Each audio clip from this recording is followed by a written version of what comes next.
is the mood. I wanna believe, believe in you. You can run and you can hide. Learn to live on your denial. Oh baby, I'm losing faith. Got to the chase. I can read between the lines. Don't wanna live up all time. Oh baby, I'm losing faith.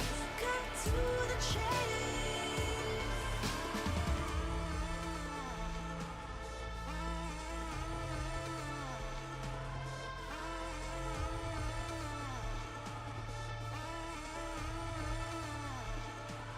Liberating, you know what to do. Don't let your demons define you. You can run and you can hide. Learn to live on your denial. Oh baby, I'm losing faith. Got to the chase. I can read between the lines. Don't wanna live up all time. Oh baby, I'm losing faith. Cut to the chase.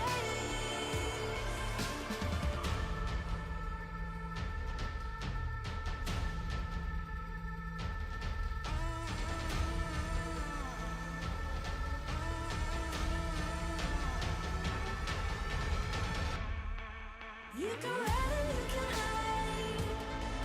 Learn to live on your denial. Oh baby, I'm losing faith. Got to the chase. I can read between the lines. Don't wanna live up all time. Oh baby, I'm losing faith. Got to the chase.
chance for the world, one hope can save us now.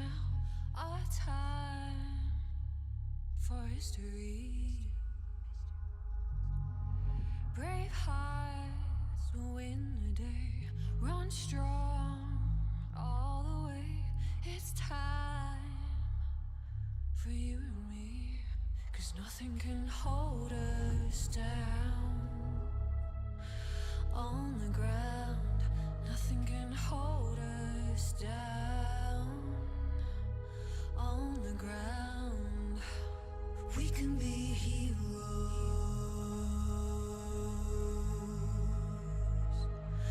We can be heroes.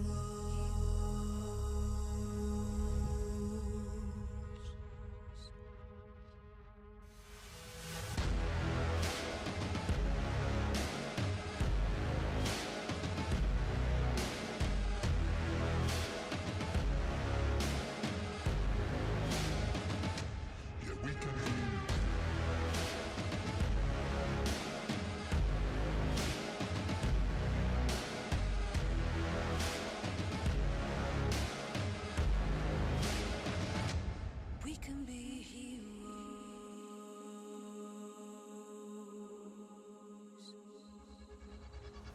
Step up, take it on. No turning from the storm. It's time now for what's to come. Together we will stand 2 feet on the ground. Let's hope now for better days, 'cause nothing can hold us down. On the ground, nothing can hold us down. On the ground, we can be heroes.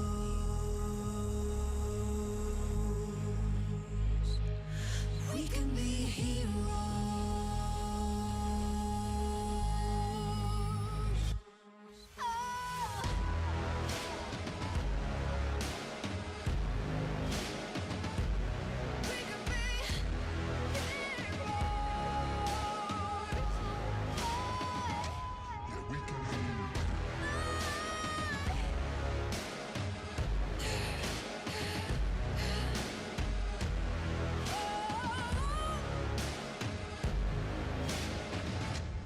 We can be heroes.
When the sky falls and the sun turns black, when the earth halts and don't look back, hold me close. closer.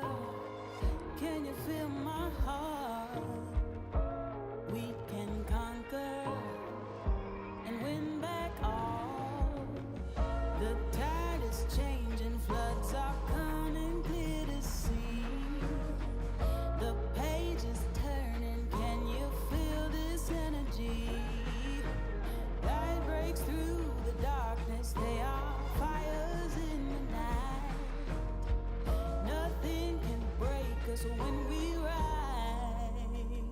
We run on the edge and across the flames. The world we knew is not the same. Feel your soul, feel your desire. We walk through the fire. Leave the space and watch it burn. Let the king and queen return. See the sun so bright and high. We walk through the fire.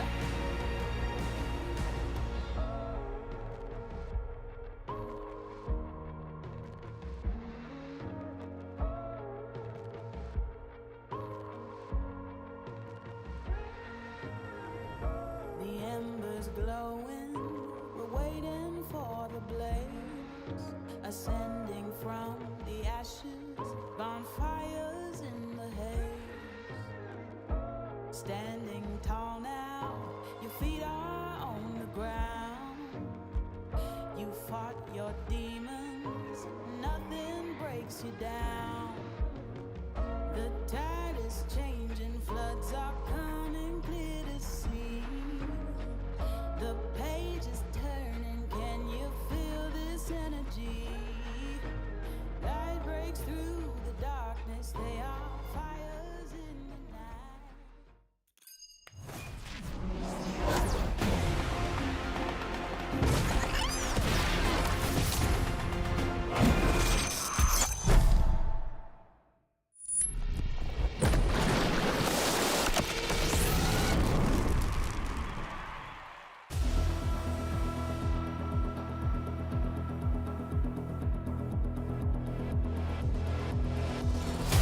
와, 시원 전승가도 폭폭 질주. 말도 안 되는 기록이에요. 들어 잡습니다. 아, T1 이렇게 스웨이터. 그리고 2,500킬 달성. 이런 플레이가 필요해요 지금. 그렇죠. 엄청난 존재감을 보여주는데요. 저강력 토토와 롯데. 방동 프레스가 플레이오프 2라운드로 진출합니다. 저 T1이 벌써부터 머리가 깨질 것 같아요. 신난다!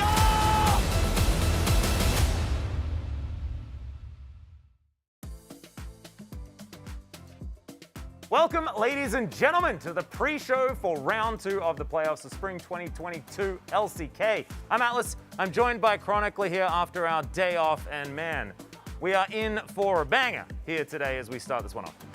Revitalized, refreshed, and honestly, ready for T1 to show what they can do. Because Yeah. based on what we saw, I had a wonderful time casting the Kwangdong series with Veldus. I think they earned their win, most definitely. Today's opponent going to be a little bit different. Yeah, we already saw in our first round, you know, the 3-0 from Damwon, very, very clinical. The exact opposite then occurred with DRX versus Kwangdong Freaks. And let's bring up the playoffs graphic to really go back in time and check that one out. As it was, a Kwangdong Freaks victory, 3-2, down to the wire, as close as it could possibly be.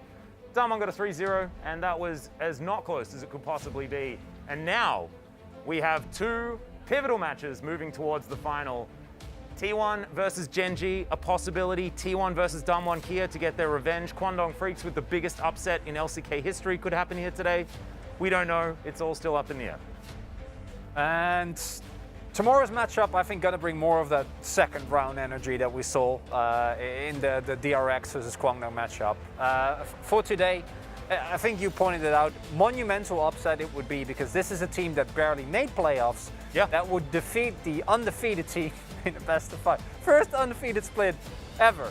And also would kind of detract from a lot of the roster decisions that were made by T1 last year, because 3 of these players were, of course, on the T1 squad. A lot of people lovingly calling the Kwangdong Freaks T1-2, or, you know, other names that have to do with it being yet another T1 team, because there are so many players that are still there. Of course, Keen, stalwart, he has been a freak forever, and he will continue to do so. And it's such an uphill battle. It's going to be such an uphill, because it's starting to not even become the Keen test. It's starting to become the ㅣ test here in the LCK. Yeah, ㅣ has had a absolutely wonderful, wonderful split. And as good as Keen still is, I think ㅣ is, I don't know if he's going to ease the test, but he'll pass it well enough that the rest of his team is going to be fine. Yeah, exactly right. Of course, Fate is feeling a little under the weather today. He tested positive, I believe, as well. He will be playing, though. Of course, there has been ongoing talks about how we're going to approach this situation. It was discussed between the teams earlier on in the regular season. Denied was the option to play online. Since the playoffs has begun, we reconvened, and it was decided that you could play online if you're feeling up to the task. Fate has elected to continue playing. Bulldog not of age, so couldn't actually come up. They'd have to get a sub from a different role, so it would have been very, very difficult. So Fate will be playing from the Kwangdong Freaks team house, while the other 4 players are here at Low Park. Yeah, definitely a big one, because as you say, Bulldog is a player that honestly I'd be incredibly excited about, but can't actually make it due to him being still 16, and roll subs and everything would not be a situation that you'd want in the playoffs match. And absolutely not. You want Kwangdong to, if they lose, which again is the expected outcome, to at least do it fair and square, and that's the situation that we find ourselves in now. Absolutely right, but let's get into it. Let's bring up our amazing video of T1 versus Kwangdong Freaks. This is, we say David versus Goliath a lot. It's become a little bit of a trope, but it is absolutely it, as LCK's first perfect regular split was achieved by T1 this season with the 18-0. There is, there's no else. There's just no else in those categories. It was just unprecedented here for T1. On the other side of the rift, though, Kwangdong Freaks, a little bit of a different story. Went 5 games in their first playoff match, and the regular season was messy. Well, not even locked in until the final day when it came to their playoffs chances. And as I mentioned previously, ㅣ to me has been one of the revelations of this split. I've been a ㅣ fan. I bring this up often for a long time. Called for him or previous year as well. Yes. And he has really, really lived up to the promise. Whereas other promising players like Brutal, for example, haven't really been up to the task. ㅣ has been a top laner you can invest in, and he gets it done. You can put him weak side, he gets it done. You can put him on whatever champion you would like, and he'll probably do fairly well. You put him on Jace, and he solo carries games. You put him on Cannon, and sometimes he does as well. It's hard to match. Yep, he's absolutely amazing. However, Keen, been playing a very different style, especially in our playoff matches. Gragas, absolutely amazing. That was a bit of a party cast. It wasn't. It actually managed to land on the Zek. It looked a little bit weird there when I watched it the first time. But setting up all of these plays, and he wasn't the hard carry, but this guy was. Yeah, and I honestly think that when it comes to Fate split, it's been incredible. He's had a really, really good second half. First half was a little bit lackluster. And going up to many other players, I think you'd be feeling good. But he's up against Faker. I'm really happy we got this, like all the extra champions, hoping we get to see some new ones. Originator. There aren't many left. Well, that's true. Well, I mean, there's there's more. kind of We can find a way, Atlas, I'm sure.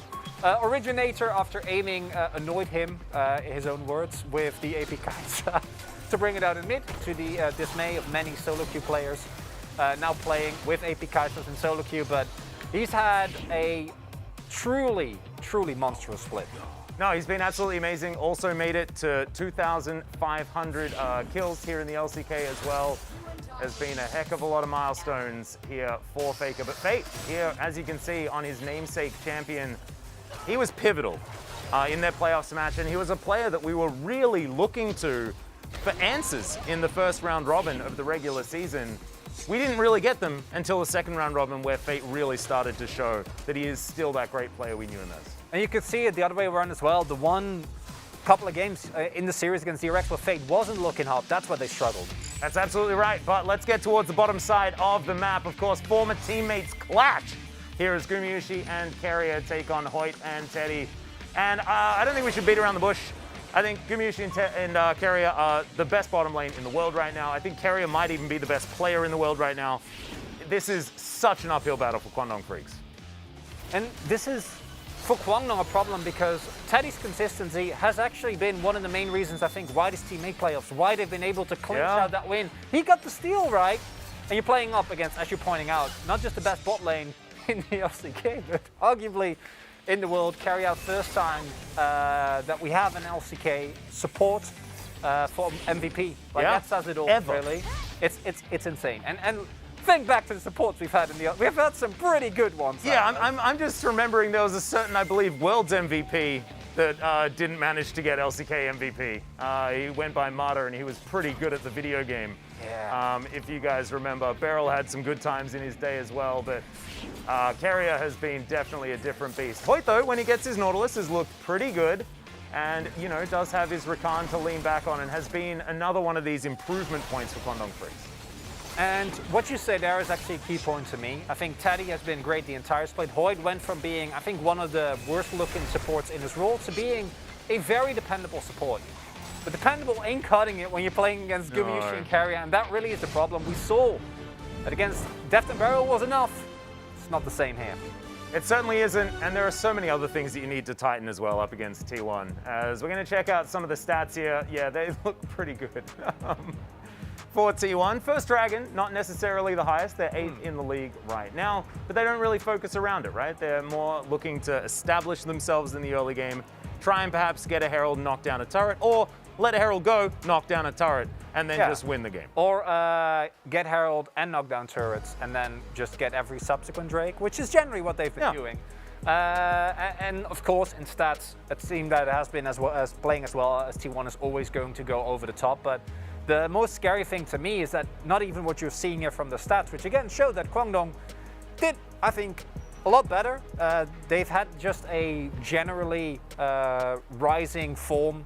If you look at the first couple of weeks where they looked like one of the worst teams, but T1, they just defy stats as well. Like that's the scary part. The stats aren't even the scariest. It's like the plays that come back to mind. It's Keria finding the backline access on Teddy. Yeah. It is Gumayushi and Keria kiting back. Notice how we say Keria a lot. Kiting back into the enemy jungle and somehow winning plays. It's just so hard to imagine a situation where T1 gets stumped here. No, I don't think that they ever get stomped. That is absolutely true. I think there might be a happy game. Last time we saw these two teams meet, it was in fact a 2-1 victory for T1. And game number 1 was actually incredibly dominant from Kwangdong Freaks. The other two, Kwangdong Freaks fans would prefer we do not actually talk about. No. Because they were very, very T1 sided. But this is one of the things that makes them even more scary in my opinion. And I know it's a weird thing to talk about, but the fact that they can take these losses and then it doesn't even seem to affect them, and then they're like, oh, we better win now, and then they do. Like, they decide to. Yeah. As let's get into some of our points here. T1 made a lot of milestones this season. This is one season. The 18-0 for the first time. They managed to get to the plus 29 game score, equalizing with 2020 Summer Damwon and 2015 Summer SKT. Those two teams both won Worlds. Pretty cool stuff. Red side and blue side win rates, not all that interesting, but 2,500 kills, 700 games, and 72 unique champions just for Faker and just in this season. And I want to skip to Keria real quick. 2,000 assists and the most assists in a split, with his lane partner also getting the most kills in a split, plus Owner reaching the 500 assist milestone. Like, this team has just done, there's more things as well to list. It's just we don't have that much space. Oh, no, it will be unreadable. No. You have to like start scrolling down, and it again beckons the question, like, who is going to stop this team? And of course, I love talking about developmental players. Indeed. I've been very invested in Zeus, in Birdle, in the challenger scene. And to me, the most exciting thing about Zeus is that while I think his width of champion pool and the styles of play that he can show, you can also see that when you look at his debut in spring last year, when he of course wasn't the starter, in terms of stats, in terms of KDA, in terms of kill participation, there are not that many differences. And this was a T1 that was struggling, right? Yeah. And you could already see kind of the brilliance that this player brought, but now as we've seen him actually start, we've seen him showcase so much more. It isn't just pick Gnar, have fun on your own, and let's team fight in about 20 minutes. They've been playing for him at times. They've been putting him on a lot of different champions. And Zeus to me is the best example ever since I think Carrier of like a player that has a lot of promise and then delivers. Yeah, I And think it's Owners just- certainly sits into that category as well. Good point. They made Yeah. a lot of switch arounds. Of course, it was between Canna and Zeus towards the top side for T1 last year, but there was Cuz, there was LM, and then there was Owner, who eventually made it to the mainstay role in that jungle. And locking down this roster, playing with it every single game for this season, they've just looked better and better and better. And now, let's go into what we like to think of as a bit of a formality here as we get into the predictions. Ji-Sun, what do you have for us? 3-1, so she expects the happy game. And let's go through everybody else. So, some more 3-1s. I was expecting a lot of 3-zips. Well, Not gonna lie. I think they're all. All right, I really the think 3 they're all. zeros were waiting in the wings. It's like, okay. Dongjun and Ji-Sun are like, we'll prepare you for some potential other predictions, but no. I think a 3-1 is fine. I could see it happen. Maybe they're up 2-0 and then they let's get that 73rd unique pick. You know? Let's try something. Maybe Carrier plays Echo support. Please do. I would really like to see that. And then it doesn't go well, and then they win the first game. Yeah. Let's have a look at one of your Twitter questions as well, because we did put this one up. Twitter, of course, the fan prediction here first. 93.5. I'm actually very surprised that there are 6.5% of you throwing out the Kwangdong Freaks vote. Hey, Teddy fans are. And That King is fans, true. they're That standing is true. strong. But look, I'm a big fan of Teddy as well, and I wouldn't have predicted him to win. T1 win. A few days back, one of the casters asked what's the meaning behind the name Carrier. Has anyone found out why? I'm curious too. Well, there is no reason. He was experimenting with English letters, put them in a random order, and it came out as Carrier when he was in a PC bung making up his name. So unfortunately, not really a huge story. However, kind of cool that he got to a cool sounding name that sounds like Carrier, whilst basically just doing a randomizer. Could have been way worse. Yeah. Yeah, for casters as well. Carrier is actually pronounceable. Imagine is if very it was true. just a random collection of It could have been vowels. gobbledygook, or it could have been something that sounds almost rude, and then we could have got in a lot of trouble, potentially, something like that. But man, this is, I'm a bit afraid that this is going to be an absolute shellacking, but there are two very, very powerful teams waiting for whoever wins this series. And I think a dominant performance today is extremely important. I agree. And the less you give away here as T1, the more you can take with you into a final as well. We've seen champion pools already extend. As little games as possible, I think, is going to be the option here for T1. But let's see what happens as we hop into game number 1 as we throw it over to the casters.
Welcome everybody to a very special day, the LCK Spring 2022 playoffs, the semifinals. First game and match will start right now. It's me, Valdez, with Wolf.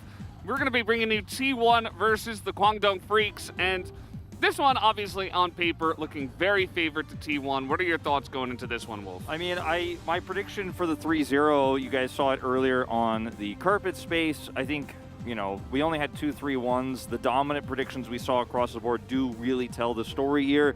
It's a perfect season for T1, and it feels like there's only 2 stepping stones left to taking this with a perfect playoffs and then going, of course, into the MSI tournament that they're looking to take the title in the spring finals to go to. And right now, like, of their remaining opponents, you know, there's this one in the Kwangdong matchup. Then they have either Genji, of course, or Damwon Kia. This is the easiest of the 3 they have left. And I think today, as Atlas mentioned on the desk, they're expecting to take that 3-0. I don't think we're going to have any happy games, actually, myself personally. No. I think T1 are going to come in here to stomp as fast as possible and to show as little as possible.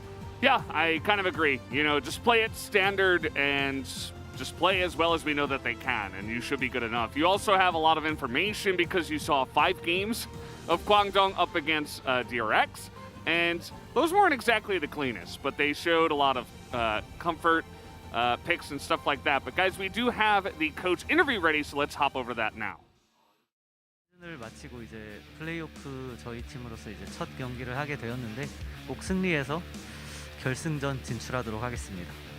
다른 팀들의 경기를 많이 지켜보고 이렇게 분석을 해본 결과 광동과 상대하는 게 좀 더 낫다고 판단을 해서 고르게 되었습니다.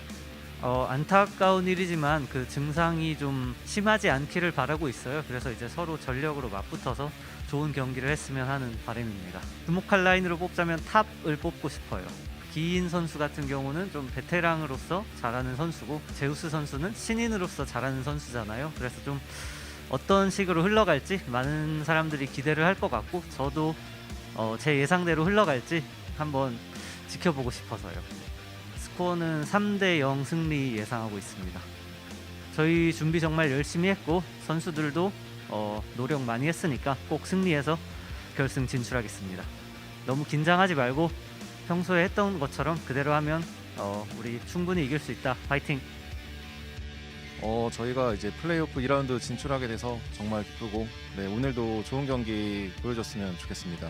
저희가 이제 담원 기아보다 조금 더 상대하기 수월하다고 판단을 한 것 같은데, 경기 결과는 한번 열어봐야 아는 거기 때문에 그 판단이 틀렸으면 좋겠네요. 사실 준비 기간이 하루밖에 안 돼서 그렇게 많은 거를 준비를 하진 못했는데 1라운드에서 보여지지 않았던 카드들도 있고 해서, 네, 한번 경기를 열어봐야 알 것 같습니다. 다른 선수들은 다 괜찮은데 이제 페이트 선수가 아직까지는 컨디션이 그렇게 좋지는 못하거든요. 이제 본인이 경기를 나오고 싶은 의지가 강하고 아무래도 영향이 조금 있겠지만 그래도 잘 할 수 있을 거라고 생각하고 있어요. 일단 오늘은 이제 바텀 매치업이 굉장히 중요할 거라고 생각을 하고, 캐리아 선수가 발이 풀렸을 때 좀 플레이메이킹에 능하고 오너 선수와의 시너지도 굉장히 좋아서 이제 바텀을 잘 봉쇄를 하고 하는 게 저희의 약간 승리 플랜에 가깝지 않을까 생각하고 있어서 바텀이 좀 키가 될 것 같습니다. 저희가 3대2로 승리하지 않을까 생각합니다. 일단은 저희를 응원해 주시는 팬분들께 좋은 경기 보여드릴 수 있도록 최선을 다하겠습니다. 감사합니다.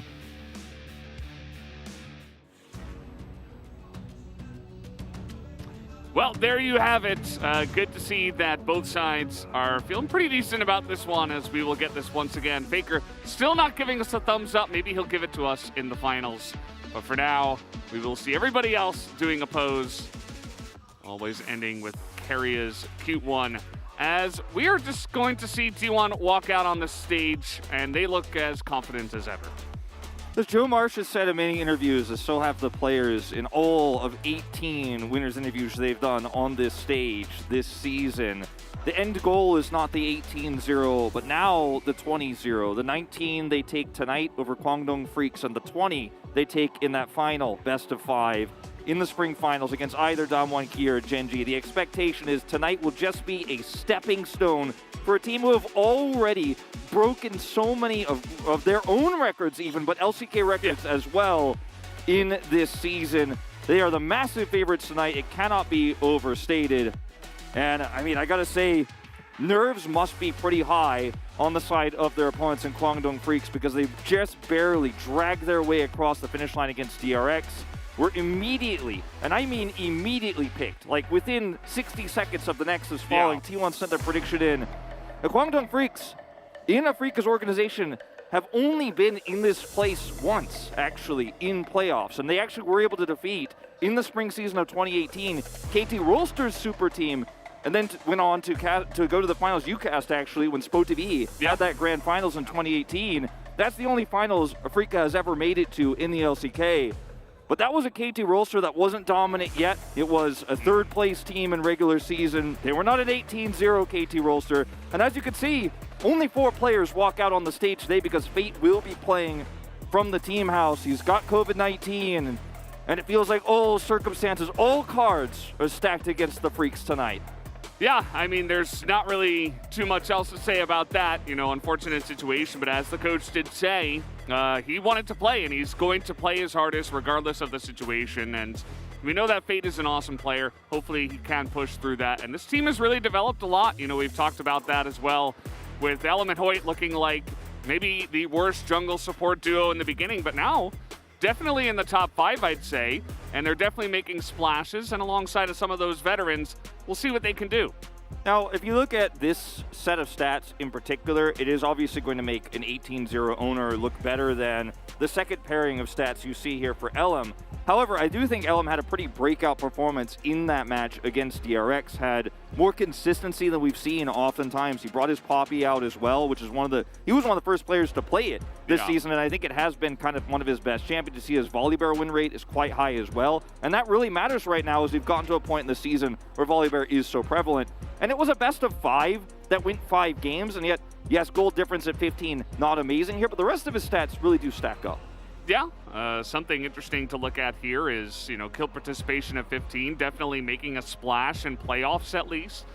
Really increased his numbers even by 12% in that facet. Also, the jungle proximity difference means he's definitely out there making stuff happen for his team, which has been a big deal. Now, Owner is definitely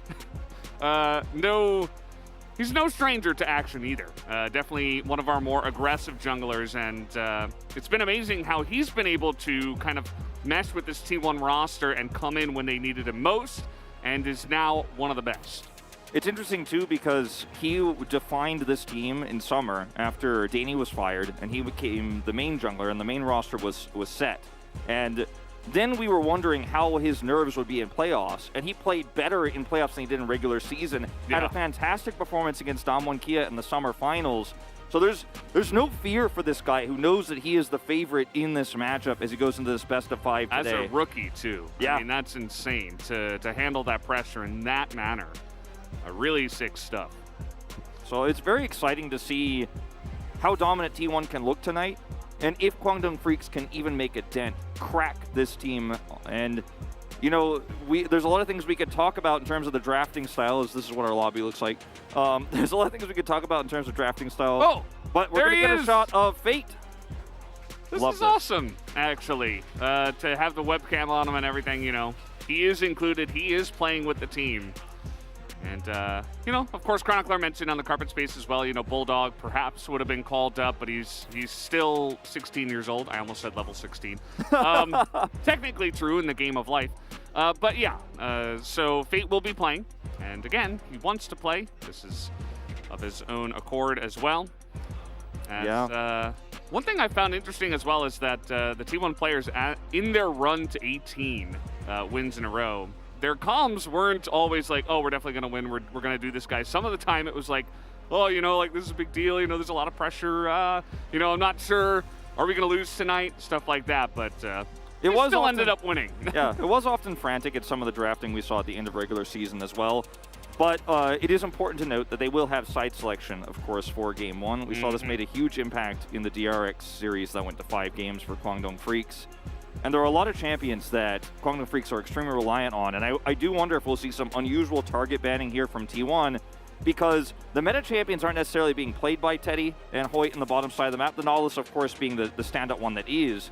But the Gragas, for example, is something that Keen has relied on so heavily. Will Jace make it through the draft? That has been one that we've seen Zeus rely on extremely, and one that we did see Keen face several times in that last series. He also won Game 5 with Jace as well. Yeah. He was a really integral part of the last and final fight that won Kwangdong Freaks the game just barely in game number 5. When we saw that replay in slow motion multiple times, I'm like, man, if Keen wasn't outputting that amount of damage on the Jace, they would have lost that fight. So maybe a Nautilus ban, maybe a Jace ban, or even a Jace first pick for Zeus. I think the first pick for Zeus is definitely where T1 are planning to go. And this forces Kwangdong to have a really rough time here on red side, and why I suspect that if they lose this or any game, they will pick blue side away from T1. Because you still have to deal with the Zeri, you still have to deal with Faker's Twisted Fate. And there's a lot of priority picks that T1 have, and they will show that they have such a great mastery of. And the Jace being one of them. T1 kind of leading the charge in that regard. Take away the Caitlyn now. And I wouldn't be surprised if T1 ended up grabbing either the Jace or the Twisted Fate here. T1 do not have to ban it. They're on blue side. Could take away something like the Gragas even right here, and I wouldn't be shocked. Yeah, maybe you take away the TF if Faker doesn't want to play it, and leave a couple of those other big picks available for the first pick. They are going to ban LeBlanc here, so that has been something that was perma-banned by DRX against Fate after his recent performance against DRX in the best 3 before playoffs. Yeah. And definitely one of the best champions for Fate at the moment, and they will take that away as well. Yeah. Twisted Fate is banned, means the first pick Jace is available, but we did see that Keen was prepared for this pick, and it's, you know, certainly one that he, when Gragas is available, feels pretty comfortable into the matchup here. Priority will be on Owner's Lee Sin instead here in this first draft. Yeah, I think that's fine too. You know, like Owner's Lee Sin is kind of insane. Does mean that the Jace is sticking out as a potential pick. It will be hovered. We'll see what they do decide to go for, as the Xin Zhao is now the hover for Alum.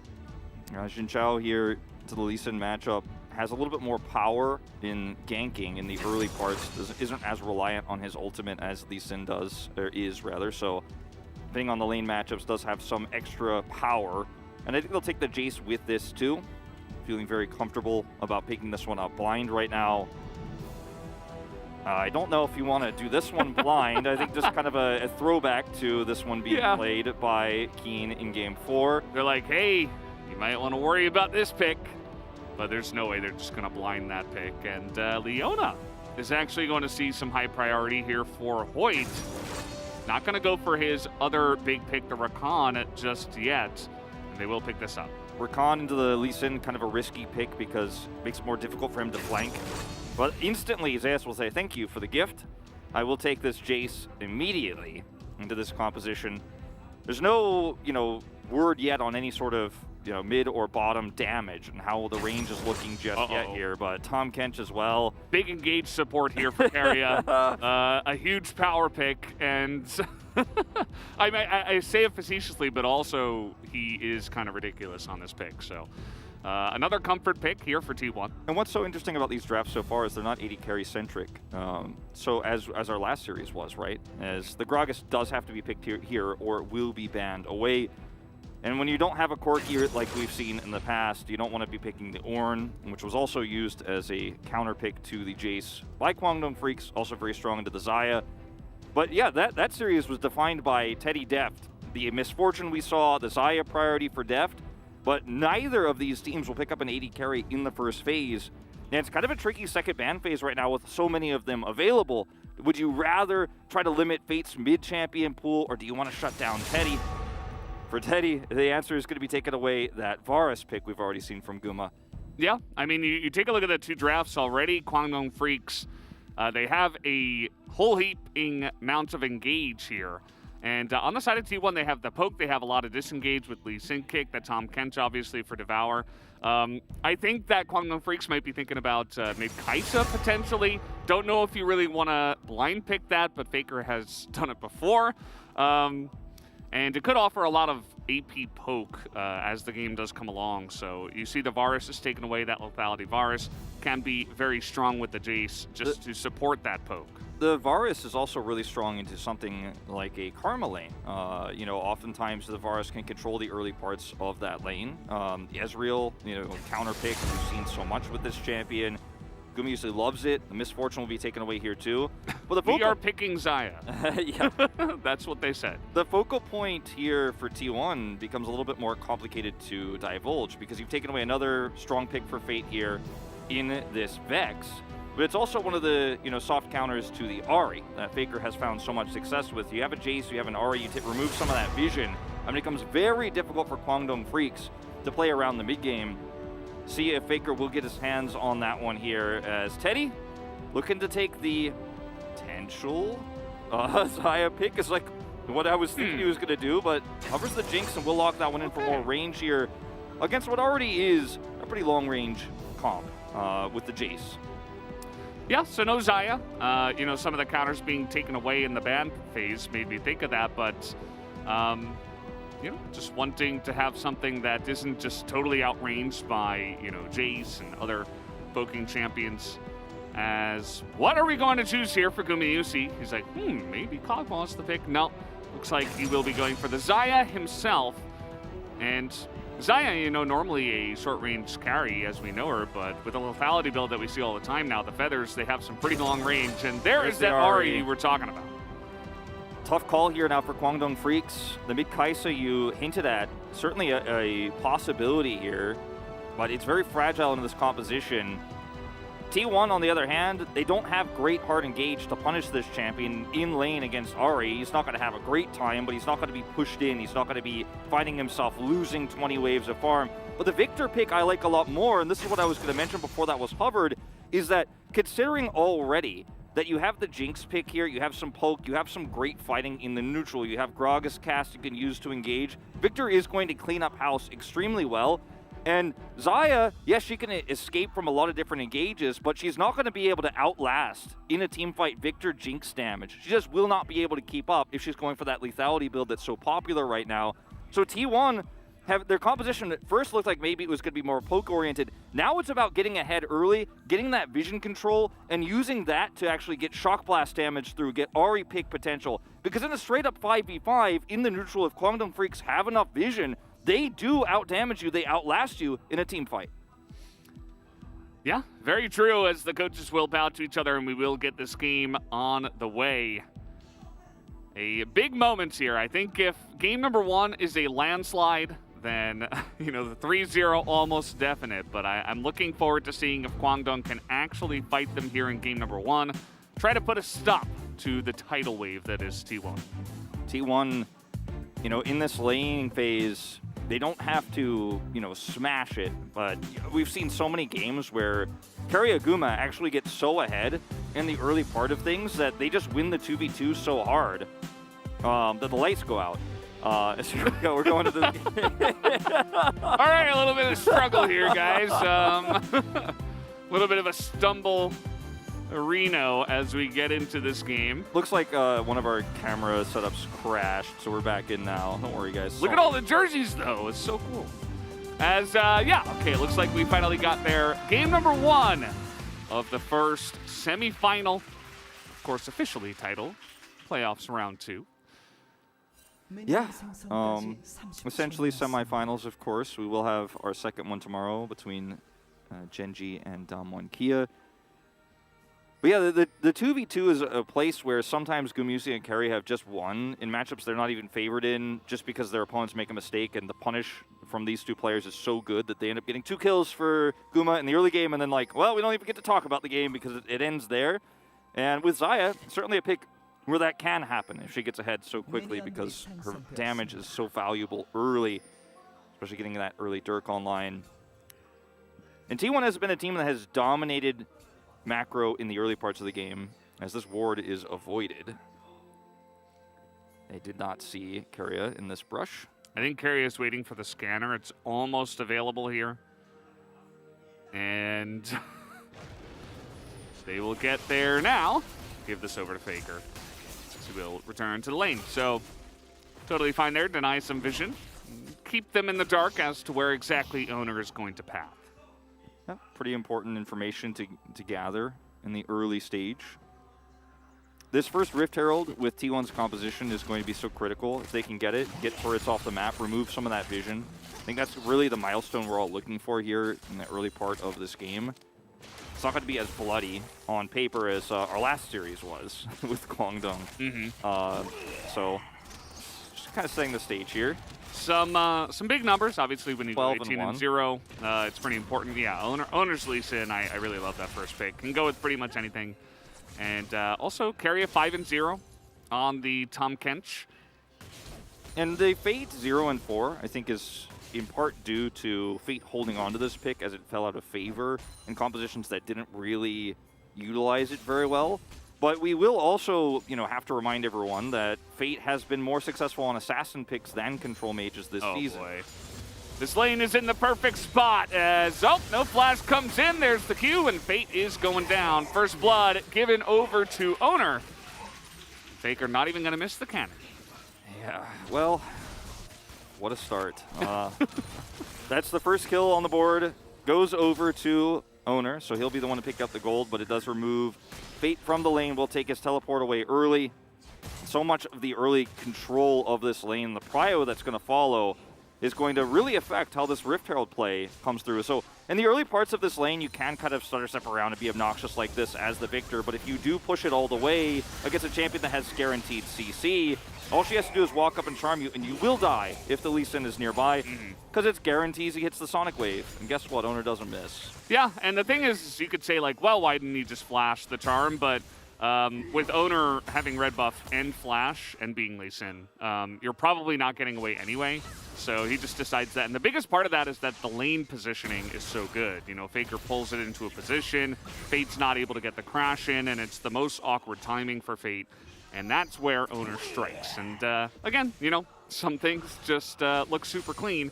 And that's what T1 ends up doing a lot of the time. Yeah, I mean, he took Eri, and he wants to be obnoxious in this laning phase. He wants to push that lane in and force it to crash, but Faker handles it so perfectly that it doesn't work out for him. And it's a really painful start to this game, too, because getting Faker accelerated is kind of worst-case scenario going into the mid-game. I mean, now Faker is like, I could trade, I could proc electrocute, and you can't do anything about it because he's a level 5 victor. Yeah. Trading back okay in that case, but he has to be chugging that corrupting potion just to try to stick around in the lane. And it's important he holds on to his flash so that when Faker hits 6, he actually has the ability to be a champion in that lane. Yeah, as best as he can.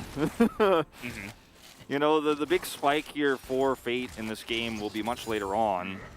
And scary to lane against Keen, man. Zeus has passed the Keen test in the past, but playoff Keen, definitely another story. It looked very, very good in that series against DRX a couple days ago. This year, playoffs Keen in particular, going to stand out.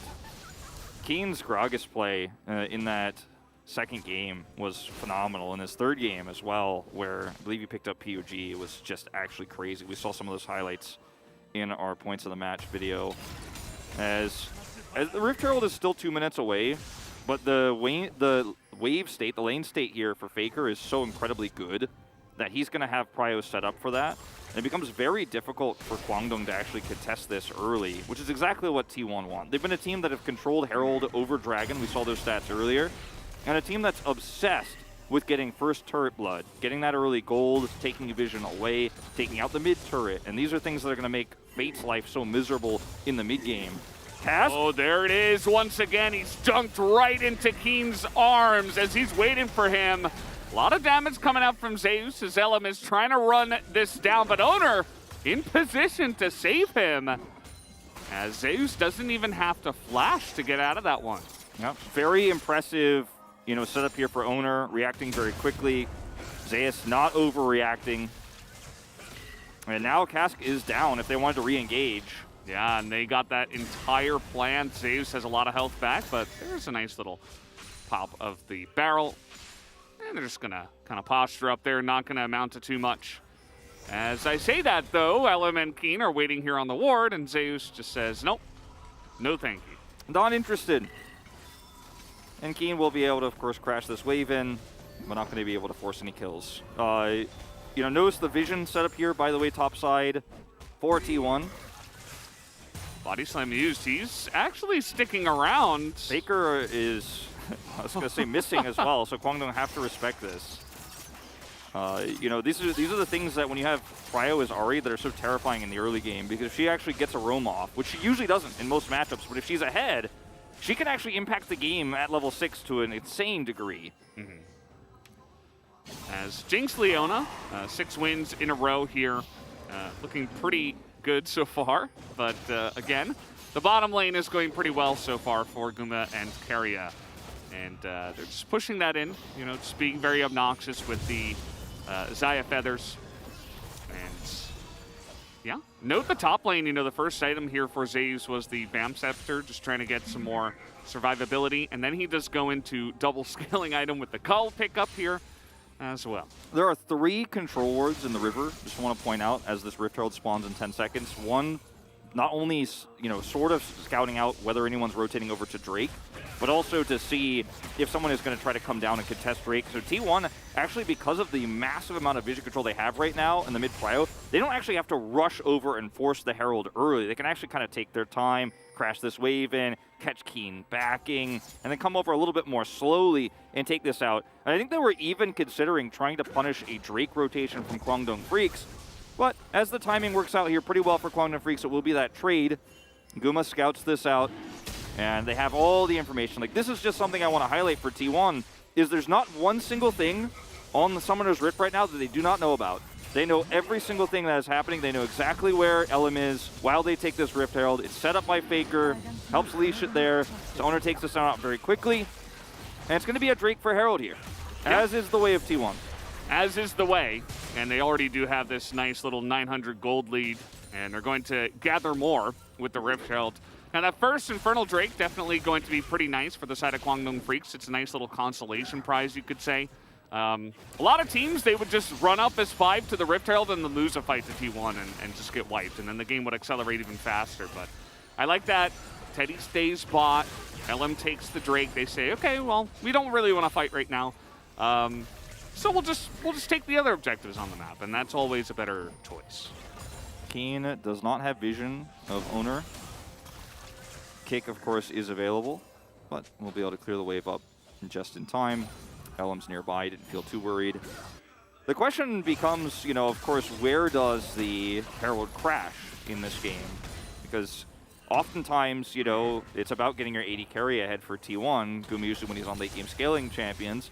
Not that Xayah is going to be useless in the late game, but it isn't really a champion you need to push further ahead, especially considering the state of that bottom lane. I think you want to get this turret away from Fate, which will both make Teddy's life harder in terms of farming and Fate's life harder in terms of farming in the mid game. That turret is going to be so valuable. Alternatively, because you have so much control over the top side and mid, you could force a dive onto Keen. I just don't think that's a good idea considering how well Keen on Gragas has handled those dives in the past. Yeah, definitely could be a little bit scary diving the Gragas as well, even just that champion. So could potentially do it just to try to unlock Zeus on the map. Wouldn't be surprised by that either. It does look like Faker's hanging around this bottom side, so could even just try to pressure as a 4-man and just try to go bot, but not going to be the case here, as they'll just continue hanging out here. Only having 1 kill so far, but T1 casually 1,500 gold in the lead. Yeah, just really pushing their advantages in all of these lanes. As Zeus is not... It's not having a good time. The wave state here is so good for Keen. He's forcing Zeus to come so close to him and his turret in order to engage, and the threat of the cask forces Zeus to stay back, and Keen could just keep tossing barrels every time he tries to approach and last hit minions. So Keen is a master of playing this weak side Gragas, especially into the Jace pick, which is why I was saying in the draft, like, we might even see it in first rotation banned on blue side if they want to pick up the Jace early, because he's just so good at this matchup. He's so good at playing weak side, and that's why they haven't been able to make that Herald play on the top side of the map. Yeah, it's very true. I mean, he's holding the wave right in front of his turret as well, and it's just so obnoxious when you are the Jace, because the Gragas has so many abilities to just engage onto you, so you never really feel safe, even if you have that range advantage. As this is going to be dropped bot. This is this 4-man rotation down bot I was talking about. They should be able to take out this turret, as it is 4v3 at the moment. Fate stuck just farming under the mid turret, so a lot of those plates going down into the arms of Owner and Guma. They will also pick up a lot of vision around the bottom river as well as the blue buff here that you can see that Kwangdong Freaks are taking very good care to slowly remove. Not doing it haphazardly at all, but will slowly push that away. So much control of the bottom side of the map here. Keen once again looking for another aggressive trade. It's just playing this lane so well. Fate has, found himself in a position where he's only 100 gold behind, despite that early kill, which is very impressive. He's farming extremely well, is laning well against the Ahri. Faker didn't get so far ahead that, he's just not able to play the game. Here's that blue buff I was talking about they set up vision for. Yeah, and this entire bot side of the map is just T1s, right? Like, there isn't really much that Kwangdong Freaks can do here, and I think it's part of the reason why the score currently is only 1-0 in kills, right? Because Kwangdong are kind of giving a lot away. They are avoiding fights. They're saying, okay, well, we have Victor and Jinx, and we have a fantastic front line alongside of it. We're going to be really strong in the late game. So let's just not try to take fights early on. And does mean that they have to give up some stuff, but the lead so far is definitely pretty fat. Yeah, you could see it right on the graph as soon as you mention it. The pretty thick. Production was like, let's just show how thick. It's getting thicker all the time. Very slowly, the pace of the lead here, but still, 13 minutes, 1 kill. This kind of a gold lead is exactly what T1 are famous for. They don't need to dominate you and get 5 kills in the early game to get ahead. However, the champions they have leads on in this game right now is not really where they would want it to be necessarily. The Xayah, who isn't getting power in team fights that aren't happening just yet. The Jace, who doesn't really have as big of a lead as he'd like to have here in a lot of matchups. Which means that Kwangdong Freaks can actually weather the storm here despite that massive lead and come up big with the Victor Jinx scaling later on. It's not unrecoverable by any means. If they get this second Drake in a row, that's where you're really feeling great, but they just don't have enough prior. They don't have that bottom turret anymore, so it will go the way of T1. I want to talk about Victor's item here, too. He went for the crown of the Shattered Queen, which we have not really seen in a very long time on Victor because we just haven't seen a very assassin-based meta until Ahri appeared, right? It is going to be very great against Shock Blast damage as well coming through for Fate. And the name of the game is not really to have that extra Ludens damage or Leandries to burn through tanks with the composition T1 is running. He actually just wants to make sure he could survive long enough to win that longer fight, which is exactly what Kwangdong Freaks' comp is designed to do here. They have a lot of disengage and some, great engage options themselves. But the Victor item choice here I do love quite a bit. Yeah, sustained damage, just surviving for long enough to try to get out of there. There are a couple of ways for T1 to try to poke it down, but it's not going to be super easy, especially with that front line that Kwangdong Freaks do have to block Shock Blast and stuff like that. Okay, little engage here in the mid lane, but not really going to find an angle. T1 looking to take down yet another objective here. As another huge Shock Blast. That one's going to hit the crown and Teddy. As now, you don't want to fight this Kwangdong. Yeah, you're really just trying to force it if you fight now. T1 get the objective and just back away. Faker over the wall. He's very proactive there. A huge Shock Blast into Keen as well. And there's the root as over the wall goes Keria to his death. Maybe a little bit overzealous there. Yeah, I think that was definitely a little bit overzealous from Keria. A nice attempt here from Faker, but the charm target he gets isn't the one that you're going to be able to blow up very quickly with a follow-up engage like this. And a lot of damage onto Teddy. I see the idea. I can see why it's so tempting to actually follow up and try to force this fight and take a more massive lead, but it has the opposite effect. In fact, Kwangdong Freaks, despite losing the Herald, will shore up some of that gold deficit here with a traded kill back to that very important late game Jinx. Teddy going to be picking that one up. So Kwangdong Freaks very happy with this exchange as Fate does not have his crown back up yet, and somebody's lurking. He doesn't know. He's safe enough. Yeah, Owner was here, and I love the zoom-ins from Jonah Strong. Thank you so much for that. So we'll see here once again. Faker's just looking for a pick as you do, and it was fine until Keria decided to just die. Yeah, it was okay. You're able to get out a flash early, but yeah, don't go that deep. It was Nice attempt. I think if the charm actually hits Ellen, you feel really good about this exchange. You can probably blow him up, get the kill, and then get out, but hits the Gragas, so Keen is like, I'm totally fine with this. Yeah, and I want to draw attention as well to Karia's item builds. He's going Randuin's here, and this has been kind of a new thing that we've been seeing in other regions as well. A lot of supports going first item Randuin's.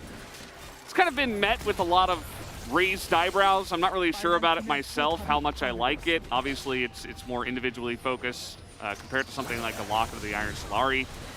But it's going to make Keria actually a really tanky engaged champion here on the Tahm Kench, non-ironically. So a lot of trading back and forth here. As Keen is looking for this, he's going to force out the Feather Storm. The Tahm Kench in this draft, on that thought, Keen. It's just like never-ending fights, and now it's owner's turn to jump in and nearly die, but thankfully he has the Tahm Kench behind him. The role of the Tahm Kench is so interesting in this draft, where Keria once again is just a god-tier hero and will stop his teammates from feeding, but... but not himself. Yeah. Only his teammates. Only his teammates. But you've committed so heavily now as T1 because you wanted to get a bigger advantage than just the mid-turret with your second Herald, so Fate actually trades a turret, gets free farm here on the side. But going back to the Tahm Kench pick, it's really interesting because at the beginning of the draft, it looked like, oh, okay, like a little bit more survivability for Zeus, you know, somewhat of an engaged champion. We didn't know the direction of the draft just yet. We didn't know if we were going to get the Ahri, but that was clearly going to be the idea. That was the general concept of the draft. We saw the Vex ban come through. And Keria in this game he's kind of tied between two roles. He's both supportive, but he has to be a little bit on the initiation side to follow up on the Shock Blast so Owner can go in and they can actually get those secured kills. Because as we've mentioned many times, in longer fights, you don't win those, especially if Teddy blows up the front line. So I like the Randuins in that regard because it makes it safer for him to save people who are going and looking for picks, like Faker even. But also he survives a little bit longer, so Jinx doesn't get excited. And then the fight gets won by Kwangdong Freaks in that war of attrition that you do lose in the longer parts. So it's quite interesting. Maybe if he could do it again, he might have chosen a different support looking at the draft at the end of it. But, you know, now he has to flex it around. Look at how little T1 care about dragons. Like, Kwangdong Freaks were setting up all this vision. They're like, okay, 5-man, we're going to go in, we're going to take this Ocean Drake. But as it stands, I mean, you're 3 Drakes away from a soul, right? So Zeus teleports top, which, you know, is very interesting. It's a big commitment. Just to continue getting more turrets and trying to get ahead here in gold. And they will absolutely, because it's 2v1 here. They're trying to get on top of Fate. The crown is down. Do they have the damage, though? Keen comes in with his own teleport. Still has Cask. As now they're going to engage on a Hoyt, who does have to flash away, and Faker is teleporting away, but Cask. Keen is just going to throw a big old barrel on top of him, and down he will go. Man, T1 are really overextending in this game so many times. They still have a massive lead. They still have removed so many structures. But remember, every kill you give over to these carries on the side of Kwangdong Freaks will add up, especially considering that it's not a Drake lead for T1 in this game either. And with that pick onto Faker, I call it a pick, that punish onto Faker, let's say, Kwangdong Freaks are poised to now take a second one here. And it's Ocean Soul, which is going to be massive value into this Jace pick if Kwangdong Freaks can actually secure it. Owner, they will block him out. No Sonic Wave onto this Dragon for you. And Kwangdong Freaks, 2 Drake advantage right now, or 1 Drake, but 2 in total here, 2 away from that soul is pretty massive, as Fate is able to free farm. And we did see value of Crown of Shattered Queen here. Fate knows there's a possibility Faker's around here because he's been missing for so long. The Crown tanks up so much of this damage, then he drops his ult, which pushes Zeus away, and Keen has Cask. And so when he teleports in here, he knows he has guaranteed punish on Faker because the rest of his team is rotating over. All he has to do is stop this teleport for Cask. So teleport is also wasted here for Faker, and Teddy picks up the kill. Yeah. Like, everything about that was so beautiful from Kwangdong. They gave the gold to Teddy. Like, there's just nothing wrong to say about it.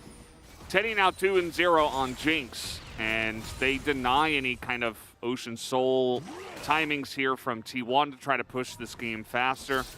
It's looking pretty good for Kwangdong. I mean, you take a look at the gold, and obviously, you would say T1, they have more of the map right now. There's more standing turrets for them, and Kwangdong are behind on that gold, but the scaling that they have in this composition for Kwangdong it's mighty. It is scary. It is a Kraken Slayer Jinx with 2 kills, 2 items already. And Shadow Flame on the Victor, which is the exact correct choice here, is now Kwangdong Freaks do have one hole in vision. I was about to talk about how great their vision is. There's one hole here. They do spot out the Baron. T1 want to commit. They have the choke point control, and they've got an Ahri. They do have okay turn, but not the best. And this is incredibly early as a huge Solar Flare does come in onto 2. Keen is going to be kited back. In goes Faker, and he takes him out and gets out again. As the pick onto Keen will be nice. And now it's 5v4. Faker has one more charge. He's looking for another charm. This time will not land. Keen being down here is pretty massive because it means that Kwangdong Freaks just will not be able to turn without him. Their composition is not powerful enough just yet to win a scrappy fight like this. Fate. He's playing with fire here as the engage comes in. In goes Keria, and down will go Fate. As now the rest of Kwangdong gets baited into the fight here. Huge Feather Storm just blows up the Xin Zhao. And that is going to be a couple more kills in the T1's pockets. Kwangdong Freaks had such an opportunity here. After that pick goes down to just walk away, say, okay, we stopped the Baron, let's just get out of here. You know, the follow-up engage from Faker was fantastic, but also part of this is on Fate because he stays way too long. So this is a bit of a disconnect, actually, between the Solar Flare and Keen because the cask is designed to actually push everyone back towards Kwangdong Freaks while also splitting them in the choke. But actually is kind of an awkward, disjointed engage there with the Solar Flare. Fate dodges the charm, but his positioning here is so greedy after they've warded T1 off that with Faker's additional charge, he comes in, they try to grab a charm, still pick him off there with a follow-up from Keria. And there's just so much pick potential on T1's comp that take your wins where you have them. Remember, this is a scaling comp. There's so much standing gold on the map for Kwangdong to pick up later if they can win a team fight. But this is not the fight to take. This is not the stand to make. When they walked out of that choke point, Kwangdong should have hightailed it out of there. Yep, definitely agree, especially right after Keen went down. You're losing a lot of your front line, and with the Victor in front of a Leona, that's not the way you want to go for it. And T1, they're stubborn on this Baron. They say, no, we're going to take it here at 23 minutes. We don't care about what you have. And, I mean, everything's available here for the Kwangdong Freaks, but the turn, once again, being set up here by T1. The damage is going in. There's the rocket onto Owner. This is going to be close, but Elam's not able to get in. He gets charmed as the engage goes down, but the Devour is there once again to save Faker, and this is going to be a massacre. Faker able to take down Keen. Teddy is getting a bit excited, but over the wall comes Faker again, and he is going to get that charm out to Teddy. This will be a clean ace, and the Baron, and potentially the game end for T1. Teleport coming through here. They will have to push through this inhibitor and 2 Nexus turrets, but they've got a ton of damage. I mean, this Baron with Baron buff, exactly. Tank the turrets, keep the minions alive, and you can do it. They don't have any wave clear without Fate, and I think the T1 have just won the first game of this series. They were able to push their advantages so hard. Force lose-lose situations for Kwangdong. The health bars are low, though. Okay. I suppose it is a little bit early. I mean, look, whether they kill the Nexus now or not, I think they've controlled this game now to a point which is unrecoverable for Kwangdong Freaks. 10,000 gold lead here for T1, and the mid prio that's guaranteed for them for a subsequent Drakes. Okay. And well, no flash for your Leona. You got to try for something, as this is Ahri who's about to have ult. So the teleport's used, the flash is used, and 10 seconds until an Ocean Drake, so they might be able to get this. Yeah, I think you definitely try for it. I mean, you have to try for it. It's flank teleport here from Faker, but he's going to take a while to get through. They don't have any vision here in this choke. Oh, God. This is like a horror movie as the kick comes in, and Owner even gets it. He's going to get the Drake, and Faker gets the perfect flank off. As everybody's just getting absolutely melted here. Keria is so tanky with the randoms. He even has a stopwatch at this point. Teddy can do 0 against the Tomkins, and that is going to be yet another ace, it looks like here. Fate getting chased down. And T1, they can just end the game. They absolutely can. Keria wants to cut off Fate, the only person who can clear waves. Speaking of waves, they are already hitting the last remaining missed him. Doesn't matter. T1 going to push to end. They forced so many lose-lose fights on Baron. The setup was great. The turn was fantastic. Faker hitting so many critical charms. And that's game number 1 in very clean fashion, going over to the side of T1 for just a moment. In the mid-game, those overextensions we saw, Keria going in too far, the Faker pick on the top side. For just a moment, it looked like maybe the hourglass could turn. Maybe Kwangdong could survive with that 3,000-4,000 gold deficit, take that Drake advantage, and drag us into a late game where their composition would fully start to come online. But T1 said, no, I could prevent this by forcing Baron fights. Twice, they walked up to Baron and said, you have to deny this, or your open inhibitor turret will go down, your inhibitor will go down, and we will win the game off of this Baron play. Like, they had such a lead, they had such a commanding control over the Rift at that point, that there was no option for Kwangdong to walk away. And you could feel the pressure on the players. The cask engages there, not perfect from Keen. A little bit of a disconnect between the solar flares there as well from Hoyt. And T1 were just a masterclass at controlling the map, as they always do in these macro games. Give T1 the first Herald, and they'll take the whole map with it. That's just how it goes. Yeah, it's insane, the deep understanding that T1 have of this game of League of Legends, right? I mean, everything you were saying about, you know, forcing Barons and looking for plays like that, trying to force the envelope, right? So many teams in the LCK, even really strong teams like Damwon Kia, like Gen G, they won't do it. I mean, you think about the third place team in the LCK, Damwon Kia, they have taken their games to 40 minutes so many times. T1 are like, no, we're just gonna end the game now, because we understand that we have to force them and we can't really let them go. And this game ended in 26 minutes, and it was with Kwangdong Freaks playing the early to mid game incredibly passively. And and they ended it this fast. You have to know as T1 too, in those fights, in those setups on Baron, that you absolutely can win the turn. Because if you do start the Baron and fail the fight and get wiped, and Kwangdong get all that gold for these carries, you lose the game off of that Baron. You have to have the utmost confidence, but also know that that is your best way to shut the scaling out.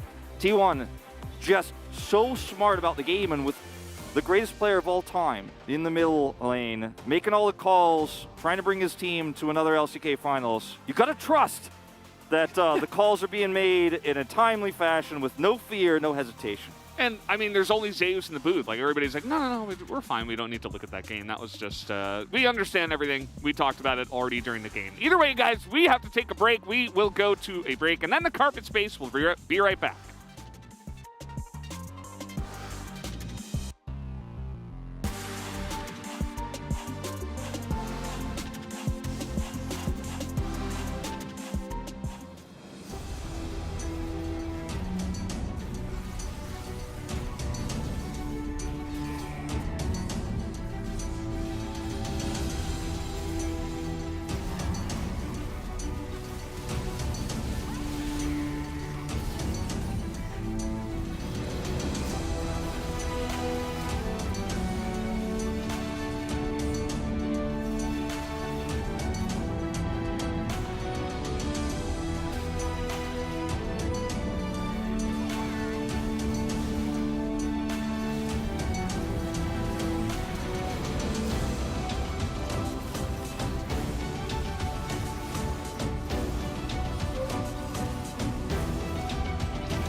가네?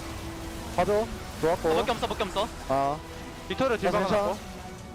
천천히 잡았어. 링크스 가지고 놀게. 가볼게. 징크스 봐줄래 여기? 쟁겨 노플. 나이스. 잡았다. 1초. 위에 봐줘. 나이스. 야, 이 녀석 노플. 버블. 밑에 가면 끝나? 끝날만 할 것 같은데 이번. 라인 너무 좋아서 가보자. 가자. 아, 뭐 돼. 더 빨라. 가면 끝날만 할 듯? 빅토르 풀 돌았을 거임. 아래로 뺀 듯. 싸움 10초긴 하다. 빅토르 노플이야. 나오면 그냥 죽여. 빅토르 노플. 킬 따버려.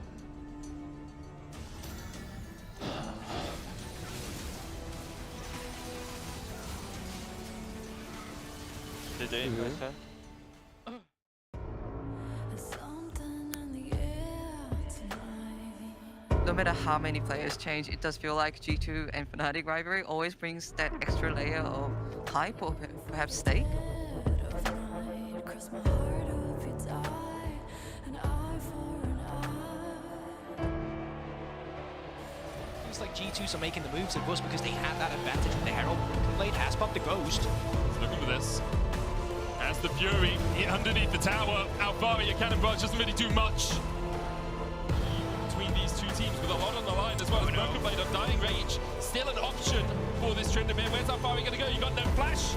Your barrels can only do so much. Broken Blade didn't even need his ultimate. He just hit 6. Cass is going to be big. How he uses it will decide a lot. Locked up, potentially going to get taken down. Body slam goes in. Cass goes in, knocking back Selfmade. Wonder buys a bit more time. Can wait, can get a little bit more damage. And the flash over! Oh my god, the footwork! Oh! Are they going to get him? No! Wonder! You absolute man, lad! You god amongst men! So I'd say both of our teams have our strengths and weaknesses. So yeah, we will see at playoffs. I'd say my real revenge will come by playoffs, right? I swear I'm gonna get my revenge. They don't even take the hook in, but now Ari's gonna try, gets a slow, looks for the charm, as Zoni's out of Blabber. Can they get the other half? But Hook is gonna come just a quarter second late. It's a Rockabelle back, it's a dunk in, and Blabber is on for kills number 2 and 3. The dive in is gonna mean nothing. And Blabber is showing him how you engage in League of Legends. He's gonna be killed in the front line immediately. Licorice taking the kill on that one. Dragon is low, and it's gonna be claimed by Closer. Blabber is like an aggressive jungle like me, so it's always fun like thinking in the game and like playing against him, fighting all the time. It's fun. It's going to be far too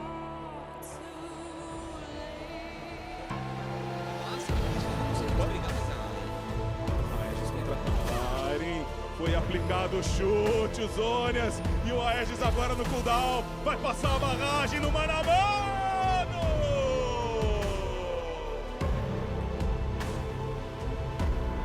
Ali, mas o Flamengo fez dragão, parou a alma. O problema é que chama para a galera da Kabum pra briga. De longe o Flare vai dando bastante dano. Parang consegue jogar ele na parede. A todo o área eliminar. O Is contra o Asta. Não tem como perder e a Kabum prevalece num triple kill do Is.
Welcome, ladies and gentlemen, to the Analyst Chairs and Collaborative Carpet Space. I'm Atlas, this is Chronicler, and that was a shellacking. It was not close in the end, and I think we need to go back to the draft and try and cast our minds back and maybe take some nameplates off to really analyze what we thought maybe should have happened in this game. Because looking at this draft, Kwangdong, I don't think the 2v2s and the early skirmishers are that great, but this is a wonderful team fight composition that can play aggressively, they can disengage, they can play forward and kite back. Basically does everything that you want it to do. Making K-Ram very well. Exactly, K-Ram very well. In addition to that, you also have the ability to, when you look at the individual lanes, pretty good matchups. Keen into Jace on the Gragas, feels good. Yeah. Fortunately, none of that mattered. No. Because T1 was, it's so hard to analyze these games because like you go into it and you'd want to point out some mistakes in the draft. I think T1 took a lot of risks here. I don't think they can't mesh that well together. There's a lot of different ideas. You have some kiteback with the Jace and the Tom Kench, but then you have the Ahri on the other end, the lead that want to play forward. So there's a lot of power there, but it is all very reliant on playmaking. Yeah, and that was, yeah. Relying on playmaking. And they played, and they made a lot of plays throughout this entire game. It started very early with Owner's first blood. His Lee Sin, extraordinarily dominant this season. How many wins is that? Like 10 in a row, 11 in a row? 13-1 now. 13-1, okay, yeah, not too bad at all for his Lee Sin play. We know that Zeus on the Jace, definitely his comfort pick. Ahri and Faker are becoming synonymous. He finds a way to make these mid-champions his own. I feel like he is the most predominant player on so many now, but the Ahri is certainly starting to step up there and carry his Tahm Kench. While it does giveth, it sometimes taketh away, but also was just very dominant, especially towards the later stages of this game. Let's get into our first highlight and really go over some of the more happy moments in this game, as it was tumultuous at best, but T1, it was still them with a lead throughout so much of this game. It just didn't even really matter. That's the cool thing. It was, as you pointed out, as much a happy game as it was a shellacking. And I didn't know it could be both, but it really was. Because moments like this are very clearly expected by Kwangno. And I think that Kwangno actually played pretty well, right? Like they were clearly ready. Immediate teleport comes through. And they get the punish on Faker. And that's great. Yeah. But the problem is, while this is happening, they're still, even after this play, they're still 4K gold behind. It's like these kills don't matter. Yeah, playing against T1, like it feels like you're playing on deity mode in Civilization 5, you know, and the AI actually cheats, and they just have more money than you, right? Like it's just everything's pitted against you. That's what Quandong Freaks were doing. It was just an uphill battle, and they didn't have the hiking shoes. They weren't able to actually do it, even though their composition and theoretically their playstyle fit into that so well. It just straight up wasn't enough. And as we go into our second highlight, we're gonna have it represented here with just how much better T1 played. They managed to get to their item spikes. They forced over and over again on this Baron, and this was the backbreaker. Because this is the second time they've started a Baron, and this time they actually pulled through for it. But you see how hard it is to play out these team fights. The Kench value, as per usual, really, really high. But also the fact that Carrier goes in there while saving Faker showcases also that T1's like, no, we're winning this fight. Yeah. Like we just play it out slow, but we're winning this 100%. And the Kwangno composition, I do think, runs into issues where they are at a point where they haven't hit the item breakpoint yet. While I think that the Crown, in theory, was a good idea, we also saw how easy it was to break consistently, and had Fade up more damage. Would not have changed the outcome of the game one bit. Did like the Shadow Flame second, but they needed to get to a point where there were 3 items on their key carries, and the game was literally over before that. T1 couldn't quite end there, but it might as well have been the ending push. Against a lot of other teams, this let's try and lose the least in the early and mid game style of compositions definitely would work. I think if they pulled out this draft against DRX a couple of days ago, it might have been one of the winning games, right? Because you get to play slow and steady. It's the first game in a series. I think scaling is definitely a good idea because there are nerves at play here. But T1 didn't look like they had any nerves at all. And let's have a look at the Faker of the game. I wonder how many of the votes he will pick up, because I think this was one of the easiest POGs we've ever had to vote on. Not that I get to vote on it, but he was just amazing this game. Still not over. I have to throw it in there. No, I know you have to. I was initially considering voting for Owner because I thought Owner had a wonderful game, and Owner has, even as you saw in a pre-show, right? There's so much to talk about with T1. Yeah. It's easy to forget about Owner and how good he really is. But then you see moments like this, like, oh yeah, no. It's like, damn it, we can't vote for Owner. Can't do it. No, it's not. Outplaying every team fight. Can't do it. There's no way, because I think the Ahri overall has been a pick that has been subject to some criticism. There's a lot of people that feel like it doesn't provide the either damage or utility, depending on the build paths, that you really need from a mid laner. And then we have moments like this, and okay, well, if you just hit every skill shot, if you hit every Orbit Deception over 4 people, it's ridiculous. Media! I know, that was a good Owner. Yeah, it's exactly right. Owner this is not a Media Keck W. No, Get no, your Keck W's out of the chat. Give a Media Giga Chat in there, because that is a great vote. Give him a little bit of representation. Even though Faker being denied the 13 out of 13 for an absolutely amazing Ari game is a little bit sad, it is absolutely fine. Maybe he gets an opportunity to do it as we move to game number 2. So here are the casters. Thank you, Carpet Spacers, for that great breakdown. And I'll do it. I'll give the media kick W. I think that was a very obvious Faker vote for me. If I had a vote, also, me and Atlas still don't have votes. And we won't. I mean, you're never going to have it. But the more that you say it, you just like take away your credibility. Like, I don't get a say. I'm like, no, just don't say it, you know? No, I'm kidding. But I thought it was a pretty easy Faker vote myself. And we saw the draft, pivoted based on the Ahri in the second half. And I think without that Ahri pick and the turn potential that he had with this champion, would have been very difficult to actually make those Baron plays to close out the game if he was playing almost any other. Faker is a god. It's true. That's what they say. She's right. That's very simply put, but it's correct. Yep. It says T1 win, and T1 please win MSI. The bottom part of that sign is Kwangman will, of course. She was booking a hotel in Busan already. That's only a rumor, okay? Yeah. Yeah.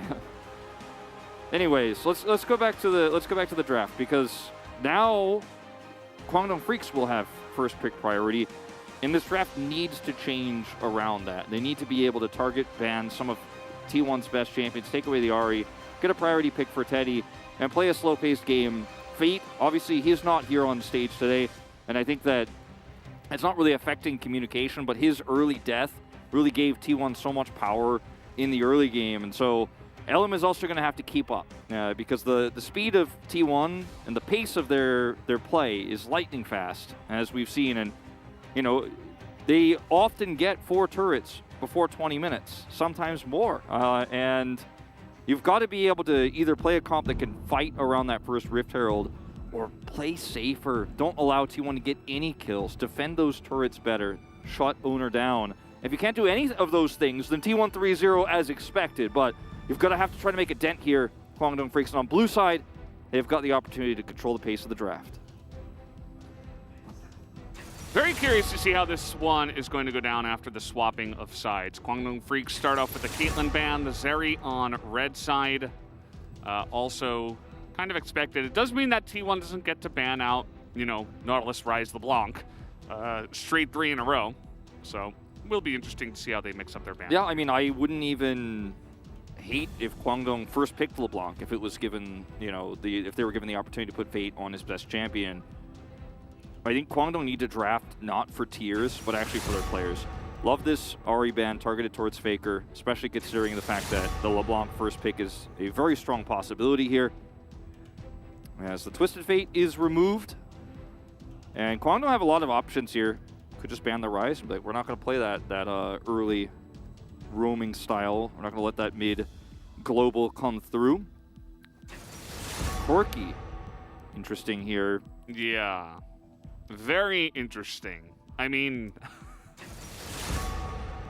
Corki was played in the playoffs by Lava, where they got 3-0'd by Damwon Kia. I think that was more of a team diff, but Corki isn't really a big pick in the meta currently. Well, so. I would disagree. I think it's a pretty huge pick in the meta still in playoffs, right? Like Fate also played it, won a game on it to get here. Like, I think it's a pretty strong pick at the moment, but I just don't think that Faker would ever play it. Here, that's where I completely agree with you. I think it's a bad ban because I don't think T1 want to play a slow-paced game ever, basically, especially not in a series like this where some of their weaknesses and some of their vision, intricacies could be shown. All right, now let's go back to the draft ahead, though. Lee Sin taken away from owner here rather than taking the LeBlanc pick, which means that's open for Faker as well. Jace is going to be given over here to Zeus once again. And they will actually deny Hoyt's Nautilus instead of looking for the LeBlanc. And I think if you're going to take the LeBlanc, you've got to take it now as Kwangdong Freaks. And there it is. Yeah. LeBlanc Prio should be way up there. I think you get Fate onto something really comfortable. The Vex, I mean, is something that Faker can easily play as well. As we do get eyes on Fate back at the team house on the comms. And LeBlanc will be the pick. I'm sure that Kwangdong Freaks can reasonably expect a Vex pick.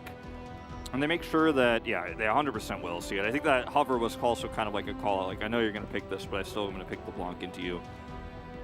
The engage support that Hoyt needs is once again going to be the Leona.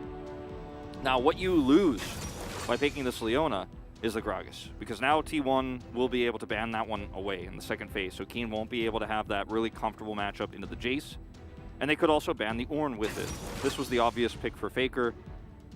So Gragas ban, potentially Ornn ban, and for Kwangdong Freaks, you know, if you're planning on going down that weak side route once again for Keen, probably want to ban away, you know, things, 80 carries in terms of late game scaling ones for Gumayusi. Yeah, not a bad idea. Let's see which direction they want to take the Malphite ban. Okay, showing some respect to some of the other counters that we have seen into the Jace. Yeah, and this actually is great for Keen, because it means he will be able to play one of those tanky weak side champions here without a doubt. The Malphite, he's also found success on, as definitely one that T1 are going to zoom in on. The Xayah ban, even though it feels counterintuitive Xayah into one of these top tanks, it's actually worked out for the top teams here in the LCK, Ruler being the first to make it happen. We've seen Gumayusi pull it off, we've seen Deft pull it off, so it's one of the strongest 80 carries you can pick face up because she's so safe right now. Will they choose Ornn? Will they choose Gragas? I think I'd personally like to see the Gragas removed here more than the Ornn or the Sion, because Keen is just so good at it, and they agree. But that's the trade-off of relying on Hoyt's engage supports, is now you lose that top side prio pick. Yeah, as I pointed out at the end of the game one, Zaves was the only person in the booth, and I think a lot of that was just looking at the laning phase and how he could have handled the Gragas better. But one of the ways to handle it better is just to not allow Keen to play the Gragas. So I think it was definitely a sticking point for him. They're going to take that away. The Viego does get banned here. Another big jungle pick taken off the board from Owner. Jinx is such a critical pick here. I would have rather seen that, actually. Viego works well with Vex, but if you ban the Jinx away here, you have a lot more power. Could even go something like an Ornn here and feel good about, you know, picking a later game 80 carry like Aphelios and getting those items online, but now picking Aphelios into Jinx, not really a viable option. Although, Ezreal in the bottom lane could be a great way to shore up some of your range issue here as Kwangdong Freaks. Ornn Ezreal, I would love to see it. Feels very comfortable. You are going to have value on the ornaments, on Fate, on Teddy here in the later parts of the game. And, I mean, other options here, you know, Jhin doesn't feel great, you know. You don't feel great about picking the Aphelios into the Jinx either, especially with the Jace on the other side. Misfortune gives you a lot of burst damage. Still personally like the Ezreal more, but they'll lock it in. Strong in lane with the Leona here. I feel good about that power, as this would be fun. Yeah, we were expecting that. Okay, Nocturne. So taking a page out of Canyon's book. Owner definitely has been watching the games of Canyon, trying to best him. And now we'll see if he can play a better Nocturne. And I kind of like it, you know, him with the Vex, they go in together. It denies a lot of the engage opportunities from Kwangdong Freaks as well. Teddy not taking cleanse here, and, you know, considering how the lane matchup is going to go, I agree with the choice, but it does mean that there are a lot of ways that this goes wrong for him. Vex, you know, gets on top of him, Nocturne presses R, he's dead, like no questions asked. And even with Hoyt being his personal bodyguard on the Leona, there's just not enough speed to even Zenith Blade somebody or just stun them with the Q to actually protect him. Like, Teddy is going to be, his positioning is going to be so important in this game. And every time he presses R to try to set up a neutral fight or look for a pick, that's the moment he'll be most vulnerable to a Shadow Surge and a Paranoia coming through. And once Teddy's down, Fate, he has burst damage. He can pick off backline targets, but in a 5v5 without Teddy, it's not really winnable unless we see some crazy, crazy stuff here with the Lee Sin pick. If he's massively ahead, maybe, you know, that Ornn engage gives you opportunities. But right now, I really think T1 hard won this draft. They have a lot of range, they've got a lot of poke, but also follow-up hard engage from such a long distance. Their comp has it all. It feels great for T1 as well. I think any kind of composition for T1 when you're feeling yourself, everybody's extremely confident. That kind of comp where you can kind of press your buttons and go. is going to always be incredibly valuable. I think that Vex Nocturne together will offer that in spades after a ton of poke. Jinx became so strong partially just because she has a really safe landing phase and can't really be punished and scales really well, but also her poke is kind of insane. Like, yep. It's been one of the things that I've noticed the most, actually, between the zap, between the RFC rockets, just the autos, right? And then, of course, her super mega death rocket. You can poke someone out who's squishy before the fight even starts, and that's not even counting the Jace that you have on your team. It's really similar to how Ziggs has also been used a lot of the time to just target the enemy AD carry. You hit him with an ult, then, you know, you just can't be a part of the fight, which is, again, why we, you know, as global casters here at the LCK, not a big fan of the Aphelios into the Jinx because he has such a big range problem. But now as Teddy, you're dodging Shock Blasts, you're dodging Gumushi Rocket, Zaps, so it's going to be very difficult. Now, the Ornn will shore up a lot of that and will be able to block a lot of that damage, but if he's up at the front, then you're vulnerable at the back to the Shadow Surge, to the Paranoia. Keen, his Ornn into the Jace, another matchup he's very comfortable playing on the weak side. See, historically a very close matchup between these two champions here in the LCK. And what's really interesting about this pick for Teddy, the Misfortune, is obviously it's strong in the lane, and you're going to get a little bit of power there with your push that you have.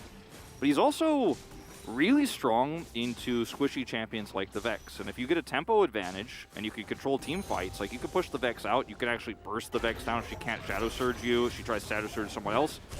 You know, with the lethality build here on the Misfortune, you just kill Faker if he goes in. So it is kind of same to a certain extent of Owner in the early game. So it is kind of a deterrent as long as he's not the one dying to that combo. I was going to say, like, if everybody dives onto him, though, might not have too much time to react, but you're absolutely right. If Teddy's in a good spot and they engage onto a frontliner or anyone else, a bullet time to the face might make them think twice. And obviously the game state has to be in the correct spot for that to be an opportunity. Laning going really well here, regardless here for Gumushi and Carrier right now. Wait, trying to help push this back. Level 2 finally hit here for Kwangdong Freaks. As Teddy started tier, so obviously showing a lot of respect here in the early part of this game. He just doesn't have the damage nor the survivability with this first item tier. Stacked a few of those early on in the mid lane, and is just looking to get this one finished as soon as possible. One thing to note, you were talking about that storied matchup in the top side. We used to have this all the time. Keen did go for the unsealed spell book once again, and it's very important. You know, he will have some kill pressure if Zeus is not careful, so certainly something to look out for. Yeah. Also, Fate's going to trade this really aggressively. Will lose his passive clone. And gives Faker a fear. There's a fear, yeah. Faker is going to be able to at least push him out. He took a lot of minion damage as he was pushing forward, did Faker. But still, with Owner showing nearby, as now Faker is going to get flashed on. Will flash the chains very nicely there to survive after he gets himself into a wonky spot. Yeah. Electrocute here for Fate. Definitely could have gotten the kill if those chains land. Very, very scary moment. Looked like Fate may have misplayed that actually at first, but then he turns it around after Faker misses the fear. Call take here for Zeus as well. I think is a great evolution of the Jace into tank matchup that we're seeing here in LCK playoffs, where you're not going to have kill pressure against this Ornn very early on. We're just seeing crazy trades here in the mid lane. So getting the extra gold from the cult feels very fine, feels very safe, feels great. You're like, oh, I'm just playing for my mid-game win conditions and not actually the lane. Just going to shoot my range shots at him and kill the minions. And that's his job in this game, and he's doing a great job of it so far. Yeah, especially against Ornn, who can just build armor in the lane. It's like, well, we're not really going to get a lot of value by rushing lethality here. Yeah, let me get that Dirk online real quick so I can do nothing even faster. It's just going to be, Ornn is going to be unstoppable. He is a tank bruiser god up on the top side, even after all the nerfs. And so, don't give them any more ideas, Valdez. I like to see Ornn in my games every now and then, you know? I think that Key might even have more kill pressure than Zeus, but will depend on where the junglers go. Yep, and where those pillars land. As speaking of jungle, Owner will come over here and get a deep ward up. So we'll know if Keen has backup or not when he hits level 6. I still think that's not where you want to Paranoia your first time. But if there's some errors in lane, definitely could be an opportunity. Keria. Yeah. Standing still and playing with this food. I mean, there is a Lee Sin nearby. You got to be careful, especially with your jungler up on the top side of the map here. Elim looking for the dive here as the wave does push in. Guma at about half health as it stands. Hoyt with the Ignite looking to engage there onto Guma. He has no chance of getting away from this one, but Hoyt will be traded back as Elim has to flash, but he will go down too. And Keria picks up a double kill after all that. Ladies and gentlemen, the power of Nautilus on weak side. The ability to root anybody in these heavy dives is part of the reason why Nautilus is so popular with champions who are going to play weak side in the 2v2, who can be dove under turret in these scenarios. Faker's got 6. Ooh, doesn't land the Shadow Surge. Could have been big. Instead, it was small. It was, you know, it was very exciting, and I kind of like did the play-by-play like, ooh, because it didn't actually happen. I would have given it to you otherwise. Don't worry. It's okay. I was ready. But you know, 2 kills going over to Keria, not the end of the world, but with the kill back, it's going to mean that Keria calls out like, oh, are they diving? I think they're diving. Leona's coming in. And then, of course, the first root goes on to Leona, the second one onto the Lee Sin. And Lee Sin, no flash, he's down. Yahoo! Thank you for that translation, Wolf. Yeah. On the Yahoo. He's not a big Bing or Google user. True. So, the other thing about this kill is that it removes a lot of Teddy's pressure, so he actually doesn't take a CS lead or anything like that in the lane, is what I was getting at before we got to see the really awesome Keria clip defensively there. Still a kill goes over to Teddy. That's pretty nice, but, you know, with 2 assists going over the Jinx and the 2 kills to Keria, and the fact that Jinx is able to now freely lane is the bigger L. So, you know, Kwangdong Freak's not really getting what they were looking for with that dive. At the end of the day. Very true. And, I mean, they saw that Owner had hit a Scryer's Bloom plant up on the top side, but it wasn't pinged, so I was also curious if they had a good amount of knowledge of where Owner was, because if he were there, I mean, that would have been even a larger gap.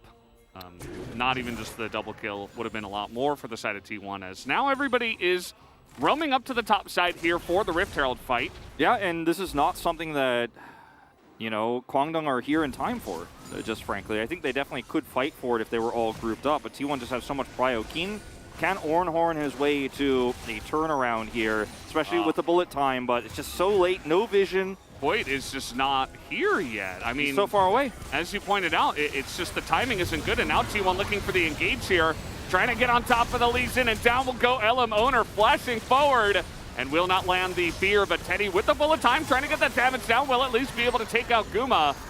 That's going to be another kill, though, for the Leona. And take a look at Keen up on the top side. He's just running away with no support for him either. He's trying to turn it on to Owner now. The flash comes forward, but he gets feared.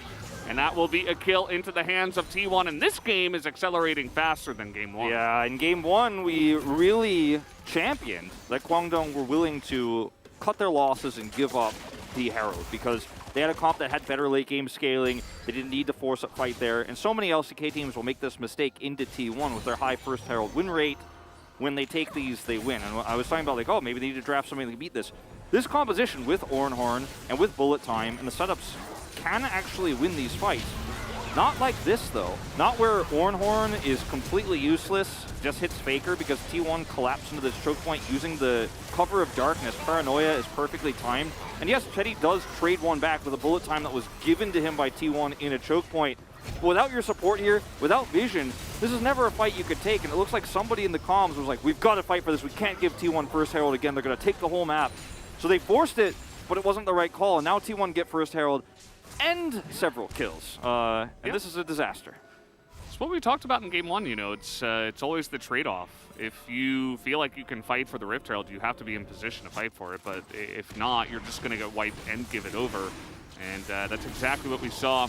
Teddy was able to pick up another kill, so I suppose that is something. I would have loved, actually, to see the vision of Kwangdong as they were entering that fight end with the paranoia going up, because I would imagine that it would have been really scary, and not just because of the Nocturne. I think they would have just been totally in the dark, and Yeah. it's like literally forcing through that same choke we've seen so many teams get pummeled in. We saw like a flash of it right before Fate went over the wall, and then it went back to full vision.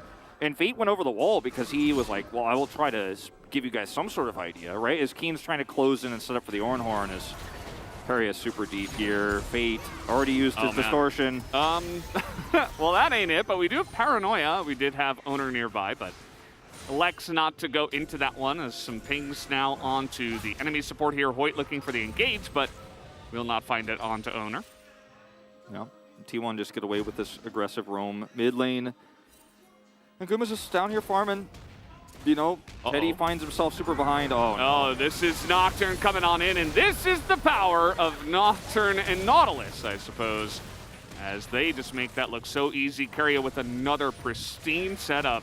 As now Elm's over the wall, but Faker's here too, as the teleport's coming in, but it's way too late. Elm's going to die before this even fully channels, as now Keen trying to turn it around. He will be able to knock up Faker, as Keria will eat a lot of this damage. The flash comes in, and finally Kwangdong gets something on the back of this all. Yeah, will they get more? I don't think so. Got to be so careful fighting into Gumayusi at this stage. Yeah, and fighting into a Vex as well, as the fear comes in, the damage. They got to be careful about this. Fate nearly goes down, and they're wasting so much time. They're giving so many plates over to Zeus in the top lane as we speak. Yeah, Zeus is getting plates here. Teddy lost experience. He was already like 2 levels down. Now he's going to be 1 down for a second here, but Guma's probably about to hit 9. As Guma was oscillating between taking plates and doing auto attack damage in this skirmish. Plates go over to him here bottom side, and T1 have once again at 12 minutes nearly a 5,000 gold lead, 4.5 here or so at the moment, and 4.2. Let's be nice about it, but Teddy's 3 levels down. They're trying to set this one up. 2 level 7s against Zeus. See how it goes. Yeah, Elm goes immediately up to the top side, but Zeus just flashes that one away, as the Jinx Rocket was even coming in, looking for the potential turn. That's what Guma's like, oh man, could you have just kept him there a little bit longer? They actually win this. I really need a kill. I mean, look at my KDA. It doesn't look that good right now. Zeus will get another plate here, I believe. Teddy is not safe. He needs to be very careful. Elm is nearby, but be so careful about taking these shock blasts. Going back down to this fight over here, it's just a really nice play from Keria. Look at Gumayusi. He's ready because he knows that when the Paranoia is set, he can guarantee the kill with his rocket. So he just blasts in at the perfect possible time. And then Kwangdong Freaks decide they want to try to force this, even with a Keen teleport. So you pointed this out, notice on the minimap. Right now, Zeus is actually pushed under turret. But because this fight goes on for so long, he actually picks up some plates here. And only Faker gets hit by this, and he's still at full health. Then he's got fears. You can't chase into this choke point here. You're going to find yourself in a more disastrous situation. Yeah, so they trade back the 1 kill, but Zeus got 2 plates. Is now looking for a play with a buffered dredge line into the wall. Keria is totally fine. He's going to be able to get away from the mid laner here, as now fight down on the bottom side. Guma trying to go 1v1 against him and will be able to pull it off, as Teddy will go down, as this game has totally just gone into the trash. T1 have dunked him into it. Even the top side, yeah. Zeus is just dunking on him too. I heard a loud thud when Kwangdong Freaks reached the bottom in the second game. And, I mean, Zeus, will they actually catch him here? No flash. They will, yeah. Looking pretty good, as he really trades it back, actually. But Eclipse shield value, almost good enough to trade it. Rocket, though? No. Not quite. Not enough. No. I want to, like, if there was a silver lining, and it would be very, very thin, like, we'd need a microscope to see it, and it would have to be verified, by... It's that new nanotechnology, I think. Yeah. Maybe Hextech technology, actually. We'd have to get, like, the top men to assess the lining if it really exists, but there are 2 kills on Fate, so we're just going to watch once again this combo. Nautilus and Nocturne, the Nas. They're saying nah to your chances to go into the finals, Kwangdong Freaks, but... The silver lining here, I guess, is that, arguably, there are ornaments coming online later, okay? That is going to be a thing that if we get to that stage of the game, they will have. True. This is a 2nd kill for Fate, and he is able to save Keen's life here. So, LeBlanc, best champion for Fate, 2-0-1.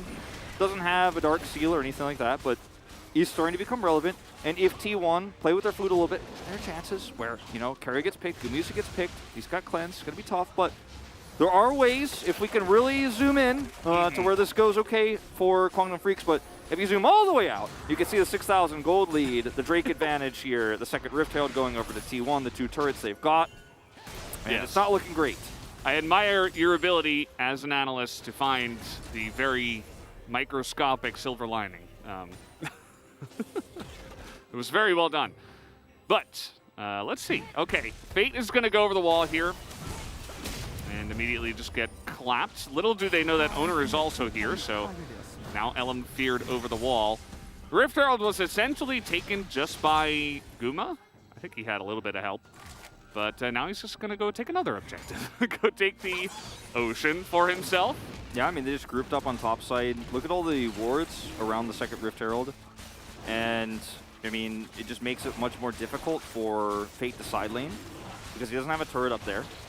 And, you know, if he finds himself getting picked, like if Faker goes up there because he can engage from a million miles away, like this is the power of Nocturne from ahead. 2,000 gold ahead of Elam at this point, but Fate, it has to like wait for minions to come to him, and Elam has to be nearby, and even then he doesn't feel safe. Like he's got to stay in the bush all the time. If Owner is on the top side of the map right now, Fate, excuse me, dies. He's dead right now. He's at less than half health. Yeah. He might still be. Yeah, we do have Keria coming in, and now the Paranoia. He's not even here. He's going in on Teddy in the mid lane. 2 kills in the top side. But in the mid lane, Teddy had to flash and heal to get away from the Nocturne. So the Paranoia gets value in 2 lanes. Yes. I mean, this is...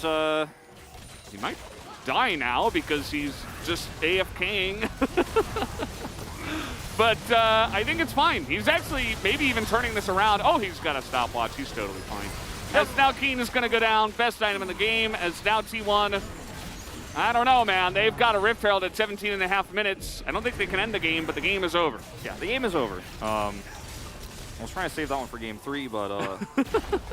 You can say the series is over, perhaps, on that one. Well, what it's looking like. We'll hold our breath on it for a little bit longer, but this is definitely going to be Inhibitor turret going down, and probably the Inhibitor with it, as Keria does have Hex Flash and can go over the wall here, so they have to respect him. Or not, like they might just die to him if the team was going to Look at this. They're trying to get their Inhibitor killed. I don't think it's going to work, though. And yeah, it seems like the Rift Herald did go down. All right, so this is where Paranoia is going to get value in 2 lanes, because Keria sets this play up onto Fate. Like I said, he can't side lane this game. Just not allowed. Not allowed to do it. And then the Rocket's there, too. And now over here, Teddy, Owner's like, where is he? Is there anybody nearby? And then he sees him and he says, aha. With the ward he has here, he has vision to actually Paranoia onto Teddy. Doesn't actually end up committing to killing him, but he gets both of his summoners. Then baits a team fight here because he has his Spell Shield. Didn't Spell Shield, unfortunately, at the Zenith play, but who cares? Because at the end of the day, he does have Stopwatch. No mana. The Nocturne is just a big target that unfortunately, or a big trap rather, that unfortunately Kwangdong Freaks fall completely headfirst into. And you've got to look for opportunities where you see him or where you think you see him at least, right? I mean, you're now 11,000 gold down, pre-20 minutes.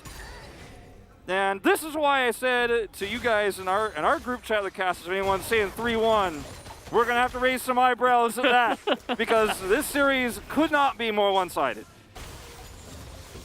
Yeah, I mean, this is looking more one-sided than the DK Bro series even, and that was very one-sided.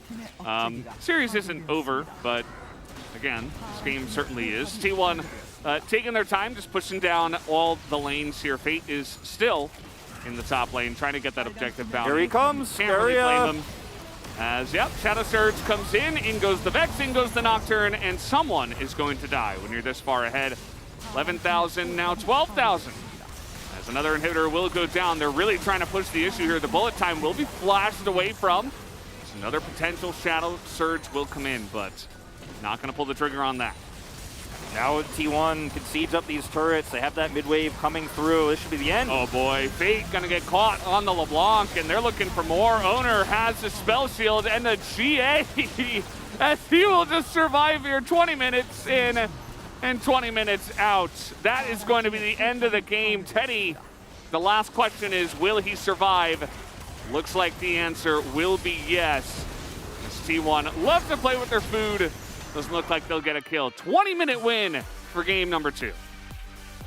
Extremely dominant T1 victory. Game 1, there were ways in which there were cracks in the strength of T1's composition, how poorly it scaled compared to Kwangdong's composition, some of the kills that were given away, for example. But in this game, in game 2, not for 1 second, not for 1 moment, not for 1 millisecond did it look like maybe Kwangdong could pull this off, maybe they could come back.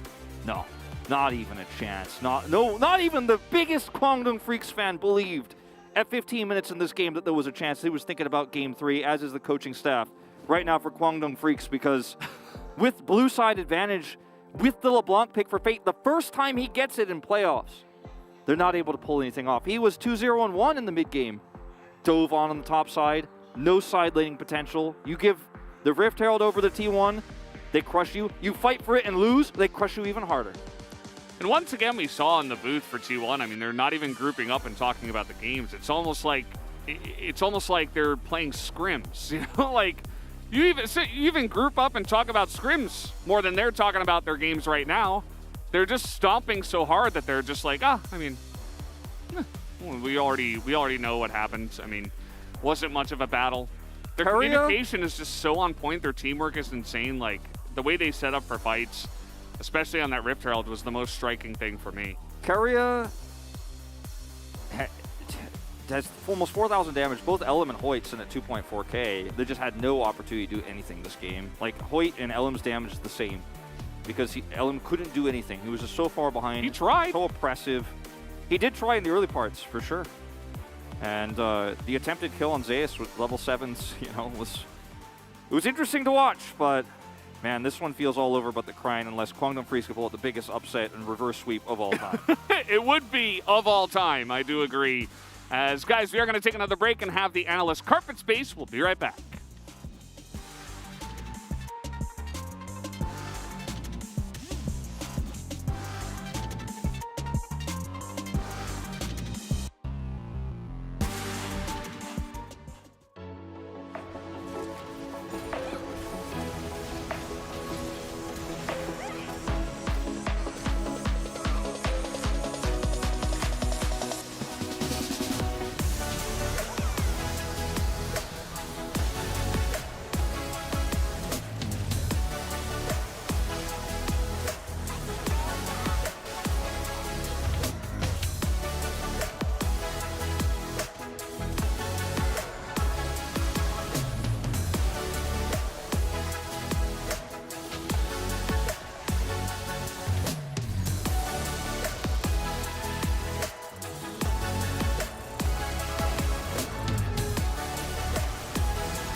보자.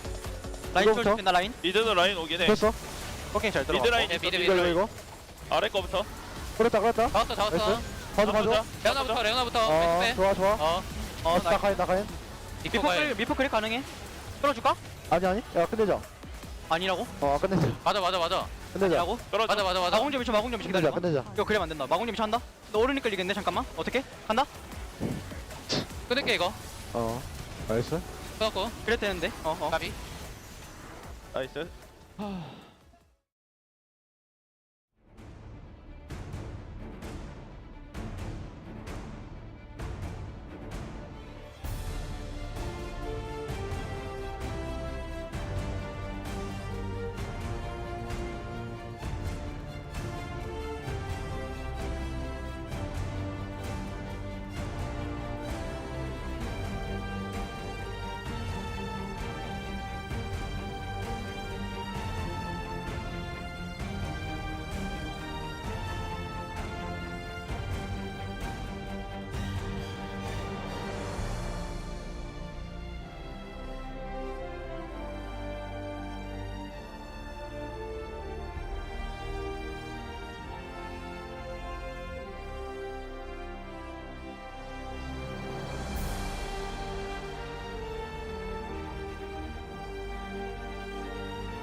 sky fall and the sun turned black.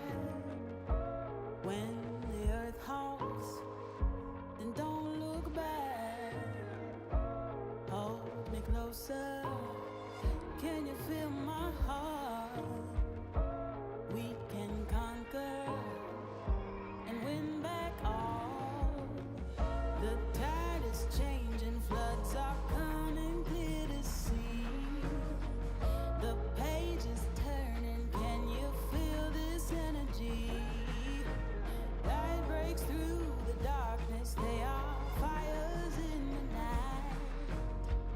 Nothing can break us when we rise.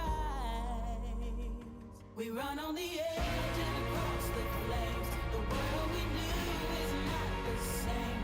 Feel your soul, feel your desire. We walk through the fire. Leave this place and watch it burn. Let the king and queen return. See the sun so bright and high. We walk through the fire.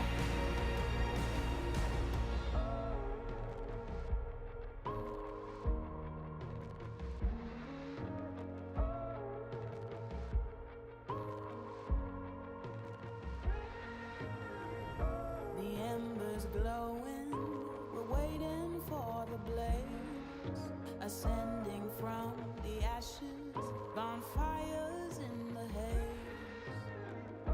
Standing tall now, your feet are on the ground.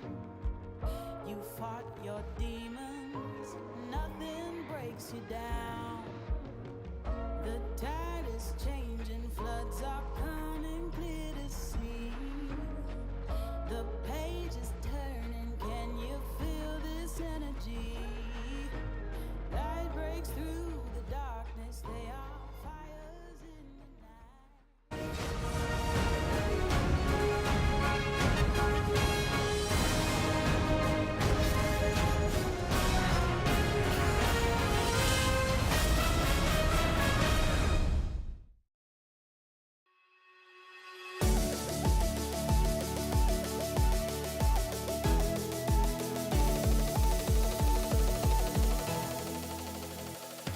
Welcome, ladies and gentlemen, to the analyst chairs and collaborative carpet space.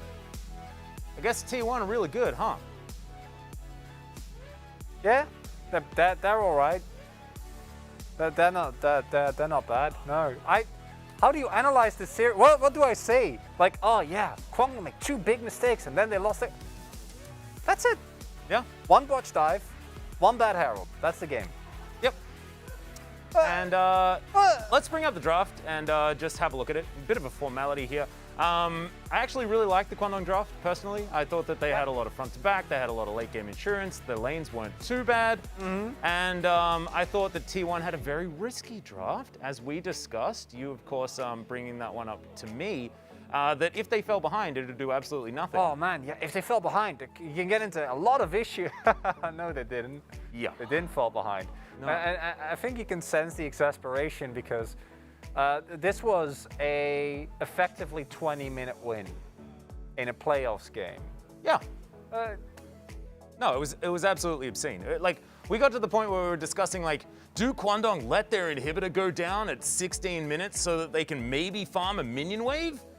Well, that was. I felt like you were being. No, but like that's actually a conversation that could theoretically be had. Like, I don't know. Really, what we're not gonna have this in the highlights because it wasn't actually relevant. But Owner just standing still there, like, yeah, engage on me. Looking intimidating. Engage on me. And then hits and he didn't die. He's like, guys, I just want to use my stopwatch. I bought this for a reason. All right, I think we can jump into our first highlight, though. This was just after things went ultimately wrong towards the bottom side of the map with that double kill that Kerry picked up. But like, why are Kwangdong freaks fighting? Yeah, because that double kill, it's unfortunate, but it's somewhat recoverable from. But your Leona isn't there. Why are we going in this comp? If it's one thing it does well, it's going in and like taking out one person. If you have 5 people, then maybe you can do something. Didn't even have 5 people. There's 4 people there. Just let it go, Kwangdong. And against the RX, they got away with shenanigans like this. Against T1, this was the game. But truly, this was it. Keen gets trolled by ㅣ there, actually has a brittle proc and ignite, so with a final order would have probably killed owner. Doesn't matter. They don't get anything. They lose the Herald, they give over gold, and then from that point on, every single skirmish around the map, stomped by T1. No, it was just not close at all. It actually looked, it looked like a regular season match between teams that were a lot further apart. That being said, I mean, this is a team that barely made it towards the playoffs, right? There was a big race, and the fact that Quantum Freaks made it here is actually huge. I think a lot of people predicting DRX, us included. But T1 just looked like the ultimate next level. It's no slight towards Kwangdong, it's just a clear signal of how little mistakes you can make against a team like T1, or against not a team like just T1, because they're the only one. Yeah, and I guess now we can go into how much worse it got, as we're gonna bring up our next highlight. There are a lot of options as far as like what we could bring up, because not all of them really meant anything, because the game was kind of already over, but this was a lot earlier on when things were still theoretically up in the air. But the dredge line here from Carrier, absolutely amazing to make sure that he was never going to be in any trouble. Just the entirety of this. Teddy trying to 1v1 Guma and then failing, like that's just owner going into the enemy base at level 10. Yeah. With look at those turrets. There's no turrets taken. All the turrets are still up and he's in the base and he gets out. I wanted to vote for both Carrier and owner because, well, but you had to vote for Carrier because it's Carrier. So what are you gonna do? And I mean, there was a top lane. There was a top lane fight where Carrier actually like just solos Fate. Like they go into a skirmish, they go into a fight, and Carrier's just like, well, I'm just gonna hook you and kill you, and he absolutely just did that. Like the amount of like, the difference that was made, and I think a lot of that does come from that the botch dive on the bottom side of the map where Carrier was able to get that double kill, but he then uses that money to give it to all the rest of his teammates by setting up all of these fights over and over. Owner as well on the Nocturne having an absolutely great time. That bait in the mid lane. Built Strikebreaker as well. Great item on Nocturne. Yeah, I was afraid he was going to go Guild 4 or Gore Drinker rather. Also, built a Chain Fest. I was like, okay, Death Stance, really good. No, he went GA second. Didn't need it. Didn't die. No, he barely needed his stopwatch. He needed to try real hard to make sure that that one was going to work, standing in full vision of Kwangdong Freaks and looking a little bit tasty there at half health. And of course, just wasn't going to die in the end. It was a shellacking, and this was even faster than our game number one, which I wasn't expecting. You know, I tweeted out saying that it was like T1 were racing Damwon for the fastest playoff series in the playoffs thus far. Damwon were very quick up against Fred at Brion, but not this quick. This is just, And a lot of the issues that Kwangdong has had throughout the split that kind of seemed like they were mostly gone, or at least a little bit better. Element Hoyt not really living up to the rest of the team. Yeah, those problems were back because Owner and Carrier really pushed that 2v2. Yeah. And the problem is that you can't really rest it with Kane or anything like that either, who has been drafting pretty well. It's just the fact that T1 are just better individually. And let's see which individual is going to be able to pick up player of the game for game number 2. It will be Carrier. His Nautilus is absolutely absurd. Duo kills 3. They could almost be counted as solo kills, especially those couple in the early game where, of course, Jinx not able to do very much at all. Nautilus really carrying that moment. Can we get another 12 out of 13 with another owner? That will be my dream. That will make me very happy. It wasn't going to be me, but maybe someone did.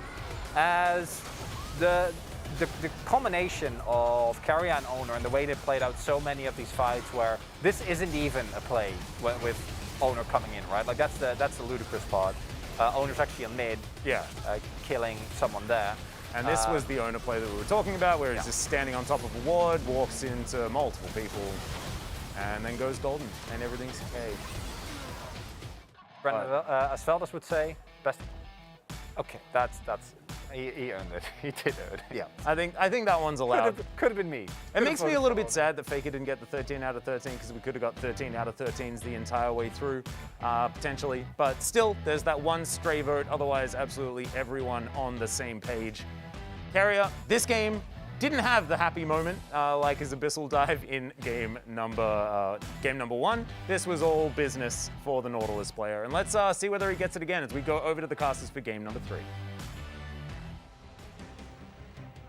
Thank you, Carpet Spacers, for that wonderful exasperation at how T1 are this good. And it's understandable. I'm totally there with you. I mean, there's not too much else to say. Carriot picks up 13 out of 13 as long as he doesn't int for no reason. And, yeah, MVP Carriot, he does get it this time. Well, look, the Kwangdong Freaks coach, the head coach, he said in the coach interviews, they will pick blue side again. He said his score prediction was a 3-2. So, if they reverse sweep, he will be correct, okay? And there he is. Okay. I wonder how confident he's feeling about that prediction right about now. Blue side once again. And the format change we had after the gauntlet was removed means that the team who gets first place in regular season goes to semis and gets to pick their opponent.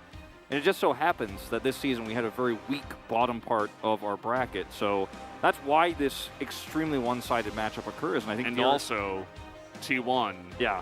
But I mean, like, DRX would have been in the same position had they won that 5th and final game, had Teddy's Rocket not stolen the Drake and all of that. So, you know, it's just one of those series that is heartbreaking for the losing side. But for T1, like I said, this is literally a stepping stone. And they are... I could feel the footprint sinking in into Kwangdong Freaks here. Blue side, though, they get first pick. They will have the ability to try to once again warp this draft. I'd like to see Jace either taken for Keen or removed because Keen hasn't been able to make a big impact in these games, unfortunately, thus far, because the rest of his team is falling apart early without him. And he's landing well, but he's like, but I'm Ornn, but I'm Gragas, you know, I don't have the opportunity to carry. I'd love to see him, you know, even do something crazy like, you know, prioritize something like a Tryndamere after taking the Jace away. We'll see what they do. Same band so far. Yeah, I mean, as even the guys on the carpet space to talk about it, I don't feel like the draft was really the issue, as we all kind of saw. But maybe you ban something instead of the Corki. I think that could look very nice. There's that Jace you were calling for. You know, take away the Jace. You could still take away the Ahri from Faker. I think that's still a good idea. I agree. I think that should be 100% the third ban in this slot. Would leave Ryze potentially open for you, and you have a lot of other strong first picks in this scenario. Could still take the Lee Sin once more. And LM fell behind because of other circumstances in that game. He tried his best, as you mentioned on the cast earlier, but I still think that the Lee Sin pick is great. It'll be a Tryndamere ban, in fact, here for Keen. Interesting. Yeah. Maybe they just also decided that, well, there's no point in banning out Faker, so let's try to ban out Zeus. I don't know. I think throwing some new ideas in there won't hurt either because, as we said, the draft was fine for game 2.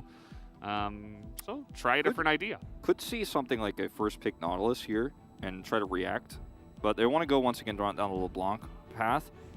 I was going to mention that if we saw something like a first pick Nautilus, it opens up a lot more defensive bottom side possibilities for Teddy, scaling opportunities, and then maybe even something like Fate's Corki could come through again if they wanted to play a longer game. Because I think as Kwangdong Freaks, as we saw in game 1 in particular, their late game win condition is where they looked strongest, when they were just avoiding fighting T1. They will lose the Nautilus pick, of course, with LeBlanc being taken here first. And we always get to see the good old Nidalee hover here for Owner. But I think the Lee Sin is the option he's looking for. Yeah, seems very likely. There's the Lee Sin once again. Lee Sin and Nautilus together can really wreak havoc over the enemy team. As Saya will come in. Very survivable pick here for Teddy. Like this a lot more than a misfortune. He'll get his Rakan pairing, one of Hoyt's better champions in the latter half of the season. Doesn't get his Nautilus, but will have a lot of power on this. Again, risky into the Lee Sin, as we talked about in game 1, but has a lot of opportunities to shape mid to late game team fights this way. The laning part of this game is not going to be as dominant as it was last time. They're not going to fail a dive like they did in game 2. As I think Faker is probably just want to lock in a Vex once again. It's still open, and it's the best pick into LeBlanc right now, so very strong with Lee Sin, etc., so not a shocker here.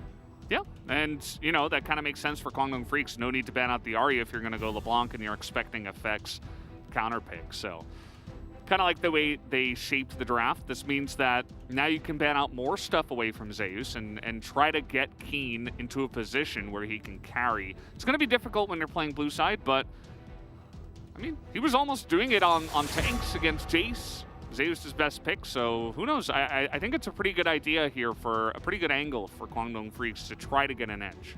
Yeah, I would really like something like a Graves pick for Keen in this game, where he can push a lane, be aggressive, actually make an impact in team fights, do a lot of damage. Nocturne banned by T1. Top tier pick right now. In this case, I think it's much better with their draft, but they've already picked the Lee Sin, so... Rakan Nocturne can be pretty devastating. Renekton taken away here too, is Keen really wants to have control in the top side of the map this time around. Picks like the Camille, the Tryndamere, you know, that is banned now away, something I was kind of expecting, but it's a lot of options. As the Jhin for Gumayusi here, don't like it as much as the Jinx in this composition in particular, because you don't know what your top lane is and your front, your front line is going to be just yet for the Jhin. Jinx a lot more flexible here. Yeah, I think you want that extra damage too as the game is coming along. I don't think you want to rely on all the bursts from Vex pretty much alone. Obviously, we could see some from the top side as a great idea for Zeus. Just hold that counter pick, and now I'm really curious about what is going to be the blind pick for Keen here. Volibear jungle into the Jinx, very strong pick. Shut down the turret, dive aggressively. Keen's Akali, though, is where we're getting instead here. It might still be the Volibear, but I think I'd rather see the Graves. I'd rather see the Graves. A lot more damage with this. Oh, not so much this one, though. You have some assassination potential, I suppose, with this pick for LM, and it does win the 1v1 against the Lee Sin, but now just going back to the Volibear, where they all started. I mean, now I think it's just a pretty easy play for Zeus to play tank Gragas. I'm going to survive through everything. This damage profile is extremely magic damage focused for Kwangdong Freaks as well. Xayah not going to have that much damage in the later parts of the game. Just going to be going for lethality. Be interesting to see the Kennen here. Okay. Kennen into the Akali. Definitely an interesting matchup to play out. Kennen ranged in the early parts can be very annoying. It's very difficult for Akali to all-in the Kennen because you can just ult and shut her down. And it does give, for T1, a little bit more flexibility for engage opportunities in the later part of the game.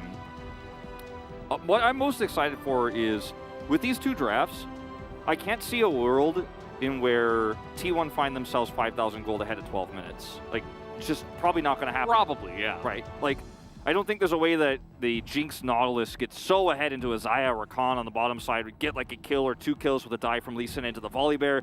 Fate's on the LeBlanc. He laned extremely well against Faker's Vex in game 2. You know, he was the strongest point on Kwangdong's roster.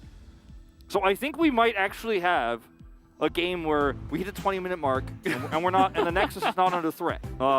Yeah. That's my hope, and I think that given these drafts, I think it's a realistic one. I would agree with you. I think that there is still some playmaking to be made just because of the players that are on T1. You know, of course, Owner and Keria might just join forces to dunk on someone that they find. But other than that, you know, certainly T1 could just play it out slower and have a more difficult time fighting into a Xayah. So curious to see how this one will go as we will hop into the rift for game number 3. Will T1 continue with their streak of wins, or will Kwangdong actually put up a fight? The most interesting part of this draft was the consideration of the Graves instead of the Volibear for the jungle pick. Because what these two champions do couldn't be more different. Like, Graves is very difficult to aggressively gank and dive with in the early game, but does a ton of damage and is extremely relevant, very tanky in the later parts of the game. Keen. This would be a disaster. He's going to be fine, though. Yeah. He taken first here by Zeus, which is going to be totally fine. Yep. Very standard. Took a call. Yep. But the Volibear angle of this means that LM kind of has to be proactive in this early game. Like, he has to try to dive Gumiusi. We saw that went very poorly last time because of Keриa's Nautilus. Can be the same situation here, albeit perhaps with the turret disabled for a few seconds as it's going on. But, you know, it's press the attack, Volibear. Kwangdong Freaks are really making a statement with this draft, once again, that they want to get in early, they want to control this game. They have a lot of late game AP damage with the Sakali, with the LeBlanc. But it's kind of disjointed in the fact that the Volibear is going to fall off super hard, and they don't have a traditional AD carry. Like, they have a Xayah who is very difficult to kill, but will never do as much damage as Gumiusi is going to do, you know, 25, 30, 35 minutes if we get that far into the game. So that's why I like the Graves hover there for a second. But let's see what LM can do in the early game. Yeah. I don't know what happened to Graves. I think the teams here just kind of mostly gave up on him. Kind of essentially disappeared in both top and jungle. As we see more ridiculous numbers, Keria went from 8-0 to 9-0, and Owner from 12-1 to 13-1 on those 2 picks, and they get them again. Yeah. I think part of the answer to your question about the Graves is the Hullbreaker nerf, for sure. Then LM, here we go, Hoyt. Gonna get rooted. Good trade here for T1. It's kind of the way that goes usually. Yeah. There have been a lot of successful Volibear players in this meta. Owners played it very well. Canyon, obviously, big standout. But, like, we've seen Walrong dominate on it in the LEC, for example. It's a very strong pick, especially into Jinx. But it's just the Nautilus, and it's the fact that it's T1. To play a composition like this with the Volibear changes the identity of this composition, is basically what I'm talking about, because if you have a Graves here, then you don't feel as compelled to make these proactive plays against a team that is so strong in the early game, who always gets leads, who never messes up. And that's why I think it's a brave choice from Kwangdong Freaks, but it wouldn't be my choice. See a nice little pullback on the feathers there, as Guma takes a big chunk of damage, and now level 3 taken. And this kind of makes sense. You know, the Xayah is going to have the pushing advantage against the Jinx early on. As we do have Owner who is going to spot, hey, okay, this is down. Keen, though, level 3, and he might be able to get a cheeky little dive off real quick here if they can land the stun. And there's the stun to flash in, and just like that, down you go, Keen. And so much for trying to pick for that top lane. Yeah, so much for trying to pick for the top lane. When Zeus just walks up and presses W, you get stunned, you get dove. That's the end of the story. The early game's so rough for Akali. Is double knockup. Oh, this is nice. Guma is getting ignited, but ooh, just barely not enough damage. Still a very aggressive win of a trade here for Kwangdong down on the bottom side. Yeah, this is pretty important. You know, the kill is amazing if you get it, but still forcing Jinx out of the lane is the name of the game here. Volibear doesn't have 6 just yet, but still finding that sort of success, pushing the Jinx out of lane, crashing waves into turret is what you want to be doing as Kwangdong Freaks in the bottom side of the map. So at least turning that pressure top side into a successful gank, or not gank, but engage bottom side. Knowing that you're free to do so, knowing that you're safe to do so. As this is just Kennen. Okay. Has the W. Okay. He says okay, he's calling for a gank. He's like, I don't have W. And then just goes into melee range to hit him with a shuriken to guarantee the stun. Yep, lightning rush as well. Just to say, hey, you're definitely stunned. 5-game winning streak here, and Zeus is 3 of those wins. Might be picking up a 4th here tonight in this game. Also, take a look at the other names, Kana and Keen. Kana on Nongshim, which kind of had a disastrous spring, but definitely a strong player in his own right. Picks up a win on this. Former T1 player? Yeah. Yeah. There you go. And we've seen a lot of different builds for the Kennen in this particular game. You know, I don't think he needs to build Void Staff just because of the champions he's up against. Probably will just go purely damage. Could see even a death cap second. We've seen that a few times. Everybody's hanging around the mid lane here, but the chains will not land. LM and Hoyt waiting around trying to gank onto a Vex, which with Faker looking for aggressive fears and plays and stuff like that, I can understand it, but Keria was also nearby. As, oh, there's the fear, but he gets knocked out of the queue, so want to get the distortion, I suppose, out of Fate. Yep, will not have to flash. So that's pretty massive. Faker's ult being down for a little bit here is A nice boon for Fate, who can quickly return to lane. Doesn't have teleport, but this is the Rift Herald coming up in 2 minutes. This is a nice trap. I really like this from Elm. Super smart and proactive. Yeah, it's going to find Owner. This was the expected result. The follow-up gank as Owner's going to kick Fate away, as now Elm will be able to flash in, and finally looks like Kwangdong Freaks get something on the map. Yeah, finally put something on the board here. Will cost Fate some minions in the mid lane, but well worth it here to set up a kill for this Volibear. Loses Flash, which is really important for potential bottom side dives, but already finding some success here, relieving the pressure top side as well. Zeus is now back, and we'll have to walk back to lane. So a little bit of free farm for Keen at the moment. So really impactful setup here. Just punishing the fact that Owner was so heavily committed to going all in on getting the cannon ahead when he already has a massive advantage. So punished there. As Rift Herald spawns in 1 minute. And in terms of the weight, the like wave states on this map right now, T1 should have the fast track to it. So we'll see what Kwangdong decide to do. It's just pretty simple. Nice setup here. LM does have to flash for the final auto. It's a nice kick from Owner, but does not connect with the Volibear to get him the knockup. Yeah, it's a really good read. As Owner, he's going to start up this Drake before the Rift Herald even gets taken out. That cannon will be, unfortunately, missed by Fate. And so there's going to be a Hex Tech on the board here for T1 before they do set up for the second objective. Hex Tech Drake here now. Bit of a cloudless day here as well. You know, it's feeling pretty good.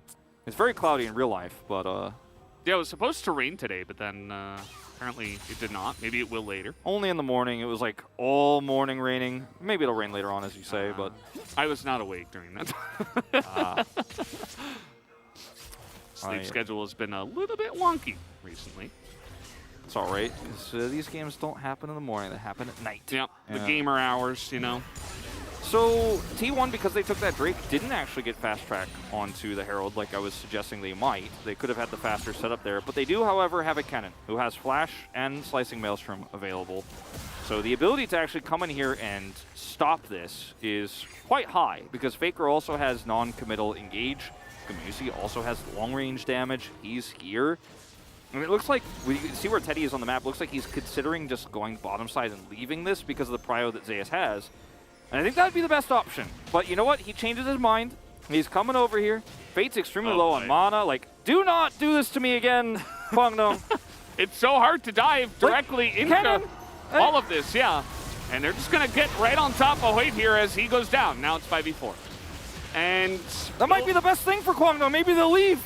Oh, Guma unleashed it, actually, as he was backing away. And they're not leaving, Wolf, unfortunately, for our sakes. Teddy sticking around. Fate still looking to poke. They didn't use the Slicing Maelstrom, so you have to walk through this choke point now, and that's a no for me, dog. I'm going to say absolutely not.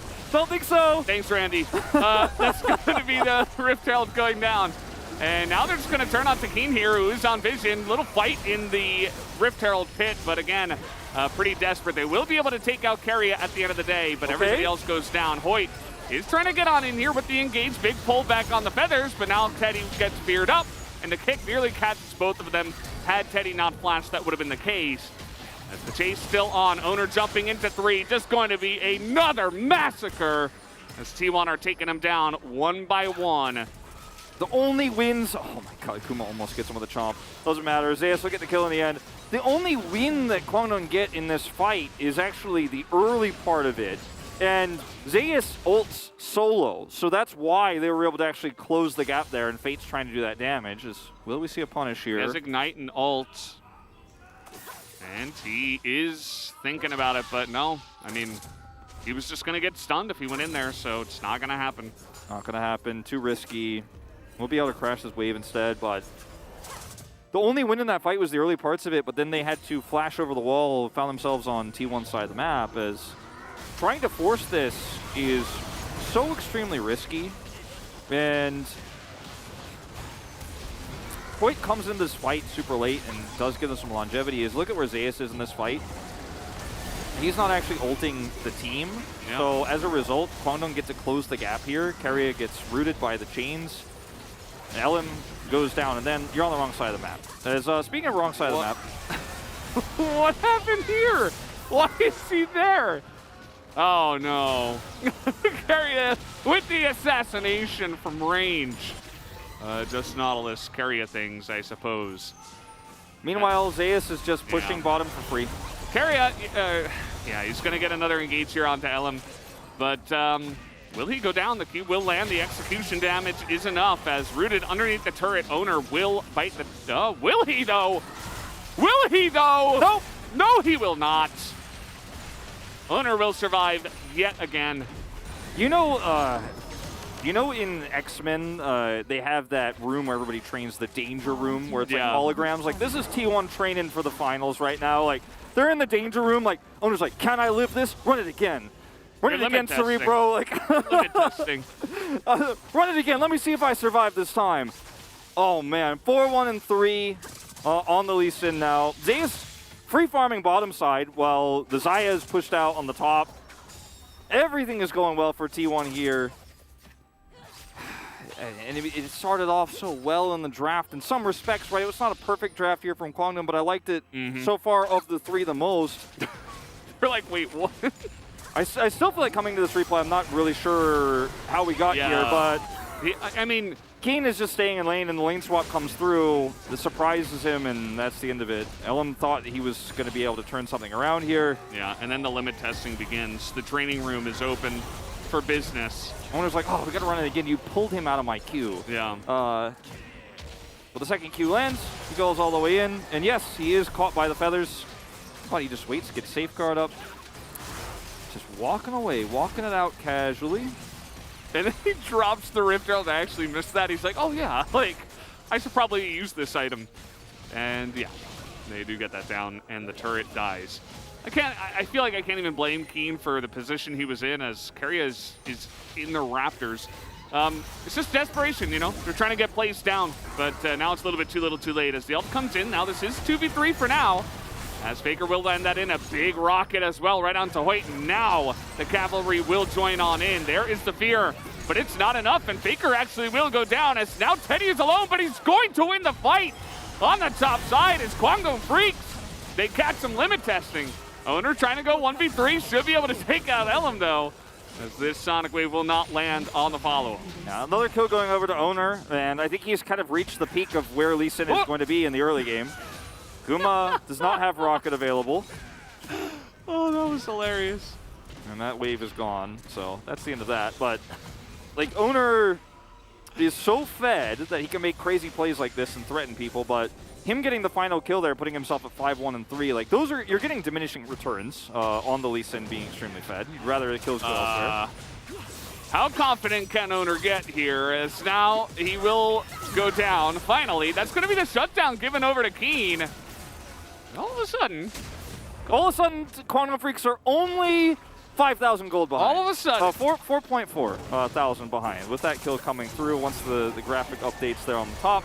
Kwangdong Freaks will even out the Drakes, and all of a sudden, you know, the gap is decreased. Okay, we are in a game. Is the gap closing? No, the answer is no. We're in a game now where some kills have been given over to Kwangdong Freaks, as this is just a really nice exchange here on the top side from Teddy. Just knows his damage so well. And he just says that he has no flash after this, and the fight here is, I mean, honestly, frankly, quite ridiculous that T1 try to pull this off, because they have all the set pieces. Like, they have all the chess pieces in position, and it's just a really nice play from Hoyt to actually trap them in. Fate pushes through, the turret is firing, like, the volley bear's on the enemy side, guys, and then it's a nice route to follow up here. Really impressive stuff coming over here from Kwangdong Freaks. T1 still almost pulled off, mind you, but give a lot of gold over in the process. It's like they're super far ahead, and then they blunder their queen, and they win anyway. It's, you know, just to continue the chess analogy. Owner is, you know, he knows the Akali's on the bottom side, but at the end of the day, I mean, does he really care? Like, he's just assuming everything is his, and for the most part in this game, it has been. As now they're just going to take down the second Rift Herald here for free. Kwangdong Freaks, I think they've learned not to contest these. Yeah, they certainly have, and despite those kills coming through, they're in no position to actually take a 5v5 fight right now. Well, unlike last game, Okay, Keen is really trying to push this. Unlike last game. Hold on, Keen. Okay. There's the Shuriken. He might have enough damage. R2 comes in, but he's feared under the turret. Keen gives it a shot, but double buff Vex Faker is going to turn it down. And also, Faker is playing a champion that loves all those dashes coming in towards his face, plays it really well, backs up the turret, flashes perfectly initial engage against a flashless Keen, so he has to use those mobility options. Fate, I think that second one missed, but this is going to be the chains landing, and a Q auto will be enough. Fate takes down a kill. This game has delved into just straight up chaos now. Feels a little bit like solo queue. Certainly does. So when the dust settles here, Keen doesn't get that kill. He's still extremely behind right now in terms of itemization. As you know, on the opposite side, Zeus hasn't taken a massive lead. Like he's 1, 2, and 3 in this game. Has his proto belt. Cole's completed, and he's moving towards the second item here shortly. But what I want to say is these trades keep happening for Kwangdong Freaks, as we're gonna watch this from Faker's perspective. 좀만 봐줘. 안 죽을 것 같긴 해. He's like, I might die. I don't think so. 잡았어. Got him. And that's the end of that. But 볼베 어딘데? over here, this one goes more successfully. But going back to my original point, because we just saw these like 5 seconds ago, is that there are some form of gold. There's some form of gold. There's some form of money going over to these carry champions for Kwangdong Freaks. Well, their Volibear is running out of steam. He's already massively behind this Lee Sin pick. There's so much more playmaking potential here. And the AD carry that already isn't really a traditional AD carry on Teddy Xayah is extremely behind a Jinx. So while the gold looks cool on these flashy assassins, it isn't really going to amount to anything if Kwangdong Freaks can't do it like 7 more times and then start threatening Soul Point. Because T1 are still in massive control over this game.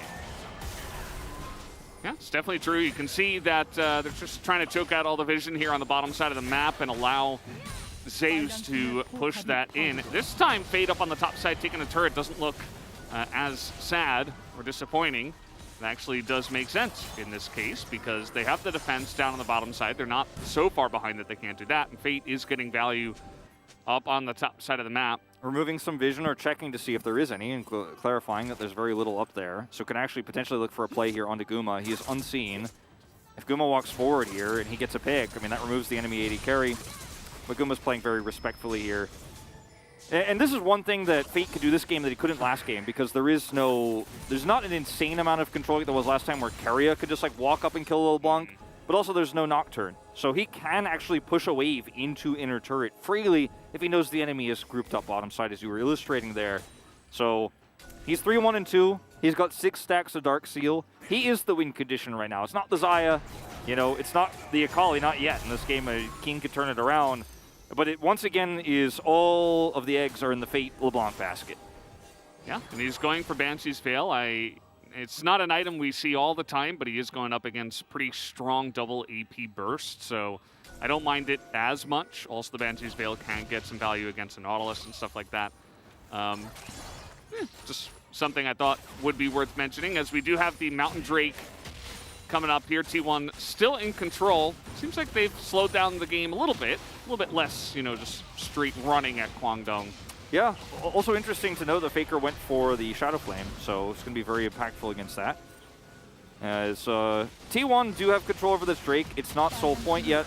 It's in fact only the 3rd Drake of the game. Very late, very slow-paced game here in terms of Drakes. Are at 20 minutes now. So Kwangdong Freaks not going to force that. It's just going to be Fate trying to side lane over here. He's a level up on Faker. And feels very comfortable. Does not have the same amount of vision control as he had moments ago, so we'll have to show some respect here. If you look at the gold lead, it's only him. You know, we talked a lot about the Rascal stripe. In this game, it's the Fate stripe. Very true. We do not have vision of if Zeus is alone, and in fact, he is not. Uner was hiding on bush as we spoke, so not much going to amount of it. Keen will just back away. Keen has his own stopwatch now, ready for the next fight. Notice the Hex Drinker for Gumayusi, the Mal Malmortius for Owner, and a very AP-focused team composition here. Extremely high-value items to build. And we'll see what Kennen builds after this Void Staff, because he does pick that one up second. You know, we talked about how he didn't necessarily need to build it second, but, you know, considering what's coming through here, the Volibear, you know, he's in a position where he could have built really anything. But it's really difficult to actually blow up these targets with a Hex Drinker with the lifeline available now for Owner. Like, who does Fate kill? It probably has to be Faker. Faker has so much ability to shut him down. That's why Vex is the counter pick to LeBlanc, right? So even though Fate is the only person who's ahead, his options are so extremely limited right now. Keen is still in the brush, and Zeus seems to know. Not going to get ganked that time around. Keen is actually up a level on Zeus, which is kind of funny. Just where we're at, especially with Keen down to 1 and 4 at this point in time. I suppose he has soaked up more of that XP a little bit better. Yeah, Zeus has not been allowed to farm very freely because of this Akali problem. And the LeBlanc, like, he's shown so much respect because he doesn't want to give those kills over anymore, right? He's died twice this game, but, you know, that's not related to his side laning. He just doesn't want to give over any more gold. He just wants to farm it up and be an ult button. And that's what he will be in this game. And that's part of why he was picked in this draft. Obviously, a lot of power in the laning phase against Akali, as we saw early. But his late game role is going to be to lock down the champions that try to dive in. Very slow pace to this mid game. And like I said, we get to 20 minutes where, you know, we're not looking at a Nexus falling. We did get to that part of this draft. So we were right on that account. See what happens next here is Kwangdong Freaks just kind of have to sit back and farm it out a little bit. And there's in 2 minutes when the Drake spawns, if they can get enough vision control over that or get a pick before that fight happens, they can start turning this game around. Yeah. And Soul Point doesn't necessarily mean the end for them either. That's why it's so slow-paced here. A couple of Mountain Drakes going to be very nice for T1. I like that Keen is going into the Void Staff immediately after, just given the fact that there are going to be some Merc Treads, you know, the Maw Malmortiuses, 2 of them that you did already talk about. It's going to be very good for chewing through that alongside of the Mountain Drakes, which are even going to amplify the MR further. And somebody's got to do that damage. Fate has not built too much penetration. He has Balloons, you know, the mythic passive and stuff like that, but still, Fate now looking for that play onto Faker. This is what you were talking about. You know, he did get his big pick in this draft, and he has to be the carry. So I like that he is looking for opportunities here. Yeah, and Faker, I think, is the best target he could try to find. And if he plays it like that and uses his distortion before Faker can react, just procs electrocute repeatedly, that's how you're going to kill Faker in these moments, even under turret. If you force Faker away, you get that minion wave to crash through, and then you're able to back off, set up for an objective fight. He does have teleport, and so does Faker, but, you know, a LeBlanc teleport, if unseen, if hidden, actually gives him flank opportunities. Those the vision control here, not as much, you know, not as much oppression from T1 as you normally see, because they've played this mid game a lot more respectfully. They do have it where it matters most, though, around this Drake, which is why Kwangdong Freaks are now grouping up with sweepers here, trying to push this cannon away. And if they can set up on this and turn this into a 2-2 Drake game, there is still a chance. That's what I'm telling you guys. There's a small sliver. Okay? Yeah. Fate is still hunting, and the lack of vision for T1 might come to bite them if Fate gets a free kill. Kind of like what we've seen him do in the past. Unseen at the moment. Scryers does not catch him. Uh-oh. Owner is in a bit of trouble. This will be the burst onto him as he will get over the wall, but now he is chained, and here comes White, but goes extremely far into this one, and the blast plan is perfect. The stopwatch not really going to buy too much time, but Owner will just barely go down to the poke from Teddy and this lethality Xayah. All that MR they're building, not going to help against him, as now Keen finds himself caught with the slicing Maelstrom. Going to help out in stopping this one. Keen trying to push them away, and Zeus will actually go down, meaning this Mountain Drake is going the way of Kwangdong. So 2-for-2 Drake game. Really nice setup from Fate. Gets value out of his Banshee's Veil there just for a moment, and even though Owner had some heroics. Okay, a little bit of a follow-up here as Faker's going to call for the engage alongside of Keria. This is 3v5 right now. Keen extremely low, and the hook goes down onto him. Keria trying to kill the Akali, and he will bring him in for a kill now onto the excited Jinx, and somehow T1 still find value. They still find value. The Drake goes over to Kwangdong Freaks, but the money that T1 picks afterwards is arguably more valuable. And so, I mean, the ways that Owner survived. Okay, this is, there's no vision here. They can do it. They TP, teleport. Owner's coming in. And Fate's TPing bottom. Yeah, they have no idea. No clue. T1 are just so smart on the map. And as Guangdong Freaks, as Fate, you're like, well, I just need to get some more money. I just need a little bit more. I need my Void Staff online. I need a farm. I'm focusing on getting this turret. Like, T1 are going to reset. We have a little bit of reprieve. Then you see this, and you're like... There is actually a chance that they know, but they just say, okay, there's nothing we can do. I so suppose. we got to get value elsewhere on the map. So my initial statement, potentially incorrect. Yeah, I mean, they didn't have any vision of it, but they might have the game sense that it is occurring. As Owner buys so much time here, knows the shield coming through here as well. Itemization buys so much time. And Guangdong Freaks are in control of this choke point here, but so much damage is actually traded back. Zeus, you know, ults defensively here. All the while, Faker's just repeatedly hitting Qs, repeatedly hitting Qs, repeatedly hitting Qs. And then when Carrier decides, like, you know what, I think we can actually win this because our wallets are pretty heavy, goes on top of the Rakan. Rakan dies instantly. Faker all-ins behind him. And it's just really tough for Keen to do anything here. He really wants to stick around. He wants to punish, but caught by this, does end up going down. And that's enough damage, enough kills here for T1 to just walk over and do Baron. They have their 80 carry alive, 4-0 and 6 Jinx. Yeah. And that's Baron and more vision control now. And this amount of oppressive vision control that comes with Baron means that LeBlanc cannot really do anything. Yeah. Not for the moment.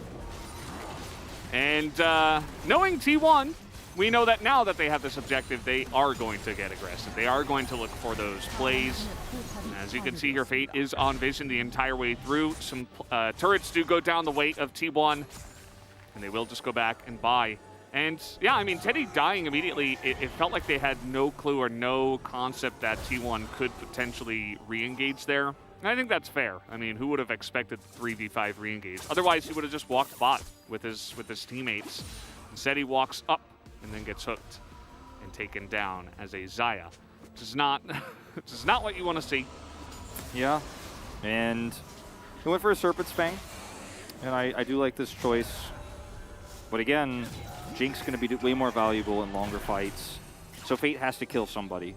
And we saw the value already of the Maw Mortius on Owner. T1 love those scrappy fights. Like, oh, you're going to try to all-in on one player? We will turn that. We will catch you. Curry will not miss a dredge line. We almost have a Zhonya's complete here for Keria, by the way.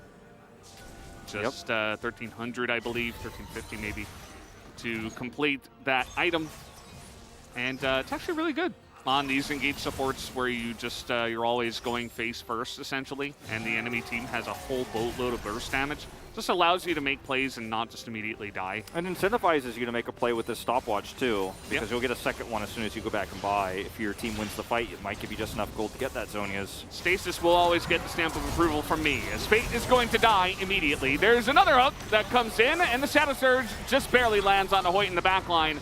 Will Faker pull the trigger? The answer will be no, but T1 pushing in with the Baron, looking to secure their finals berth here, and it might just happen on this push. Looks likely. T1 looking to pick up the 19 this season in series. They're on an 18 series winning streak. 2 inhibitors now down. No LeBlanc for 25 more seconds. They T1 lose Baron, though. Think better of it. They don't have a great minion wave, as you say, with the Baron buff gone. And we'll back away. You know, this whole game has really been, as an analyst, you know, for me, watching the first 2 games, which were extremely one-sided, try to find the one way, if there is even one, that Guangdong pull this off, win this game, and bring us to potentially the start of a reverse sweep. And Fate was your guy. You know, he was the one who got LeBlanc once again. First time in playoffs against T1 here. And in the second game of it, he's the only one who has a gold lead. He's the only one who can make these proactive plays. But you're so trapped as Fate in moments like this where you're trying to catch the Nautilus who has stopwatch, and you get punished, you die, and you're removed, and now T1 have free reign over this game, because it's otherwise a Xayah who doesn't have really any damage and extremely behind Keen. Like an Akali who is a paperweight essentially in this game, no stopwatch to speak of.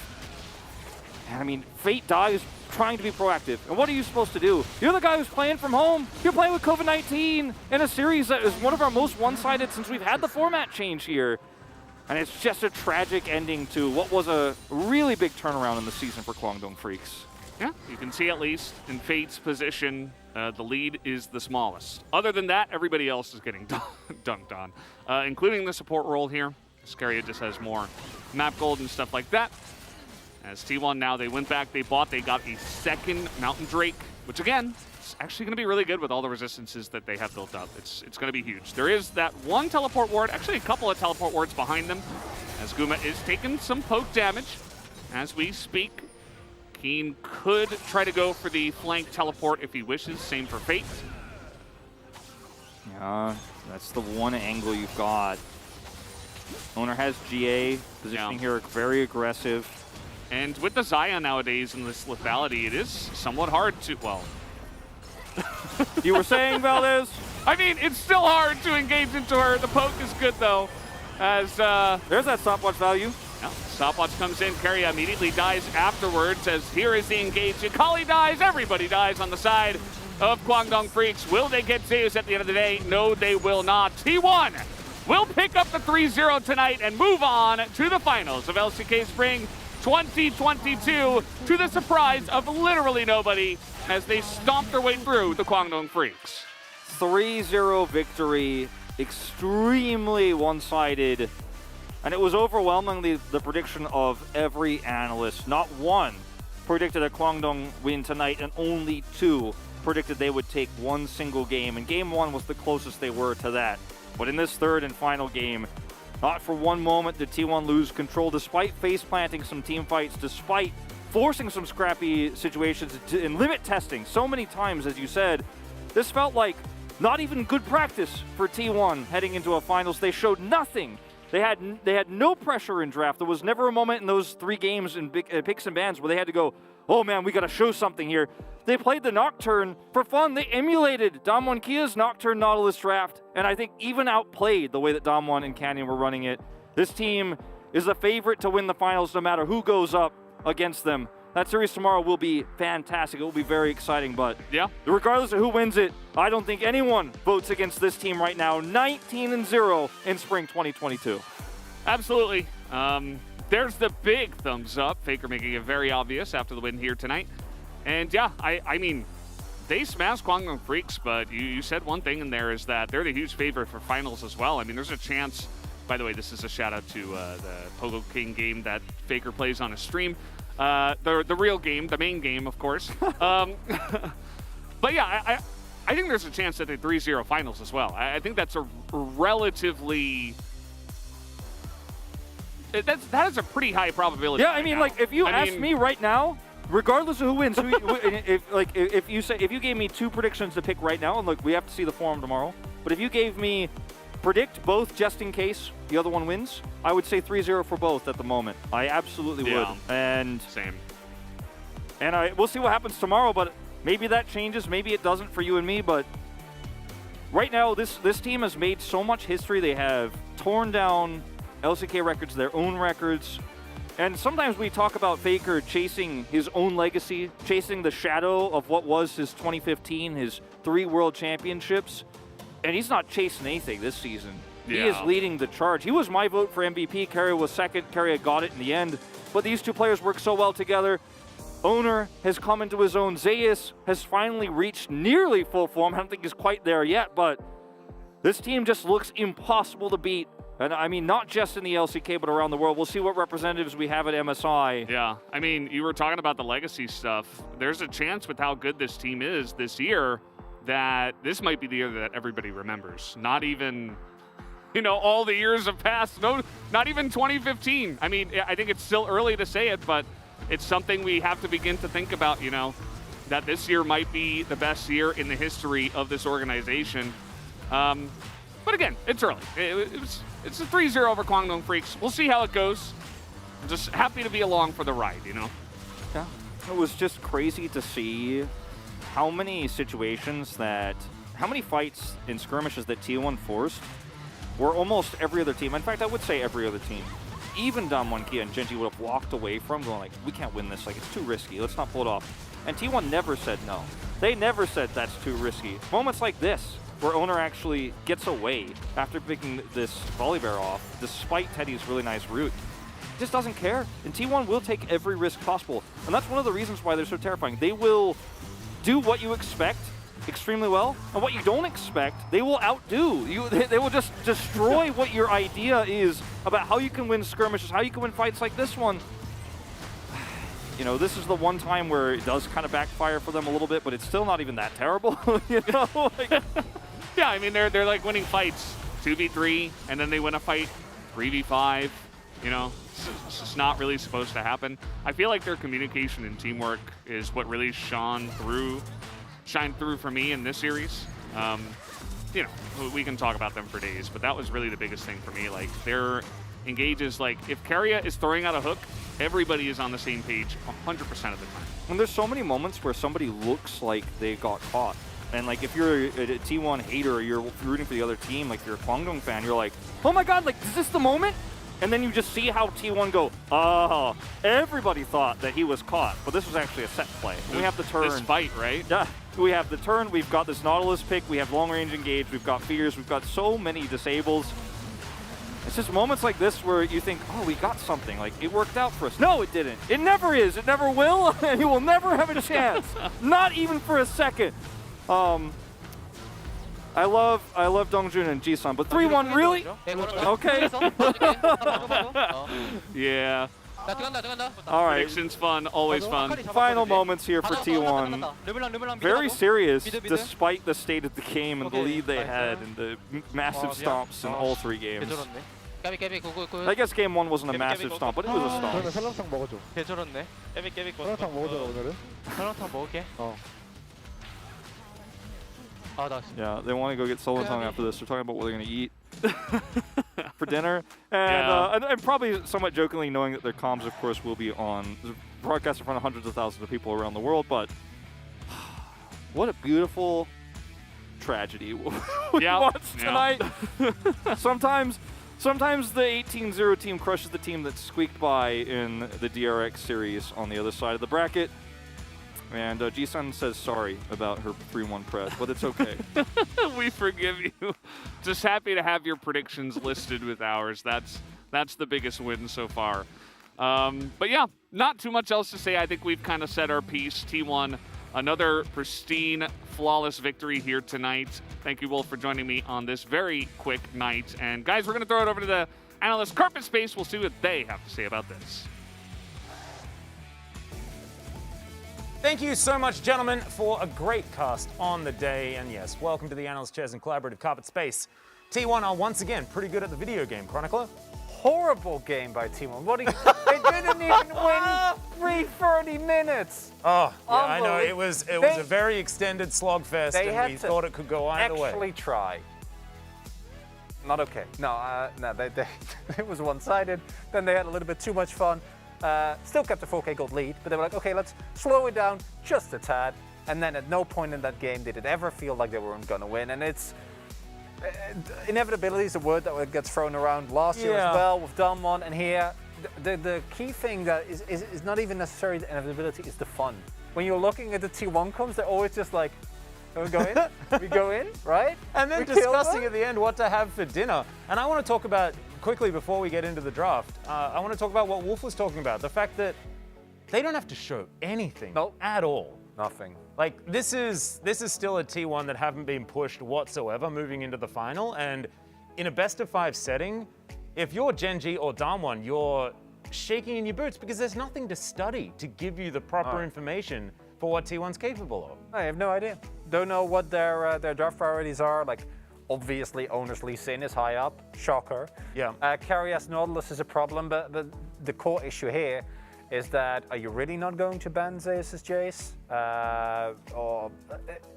There's too many problems to answer, and I think that the Kwangdong draft here was pretty lackluster. Didn't like the Vodbar pick. No. I think the Akali was also not great. The first half of the draft is salvageable. I do think that is a pretty malleable core where you can go a couple of ways, and then rounding it out with those two picks didn't really do anything. The Cannon pick was also really good into basically anything that was drafted by Kwangdong. But the draft didn't matter because there was again one bad Herald fight, and then they were, 6K gold behind? Yeah. Now let's get into that Herald fight now just to see where it all went wrong. This was Kwangdong Freaks once again.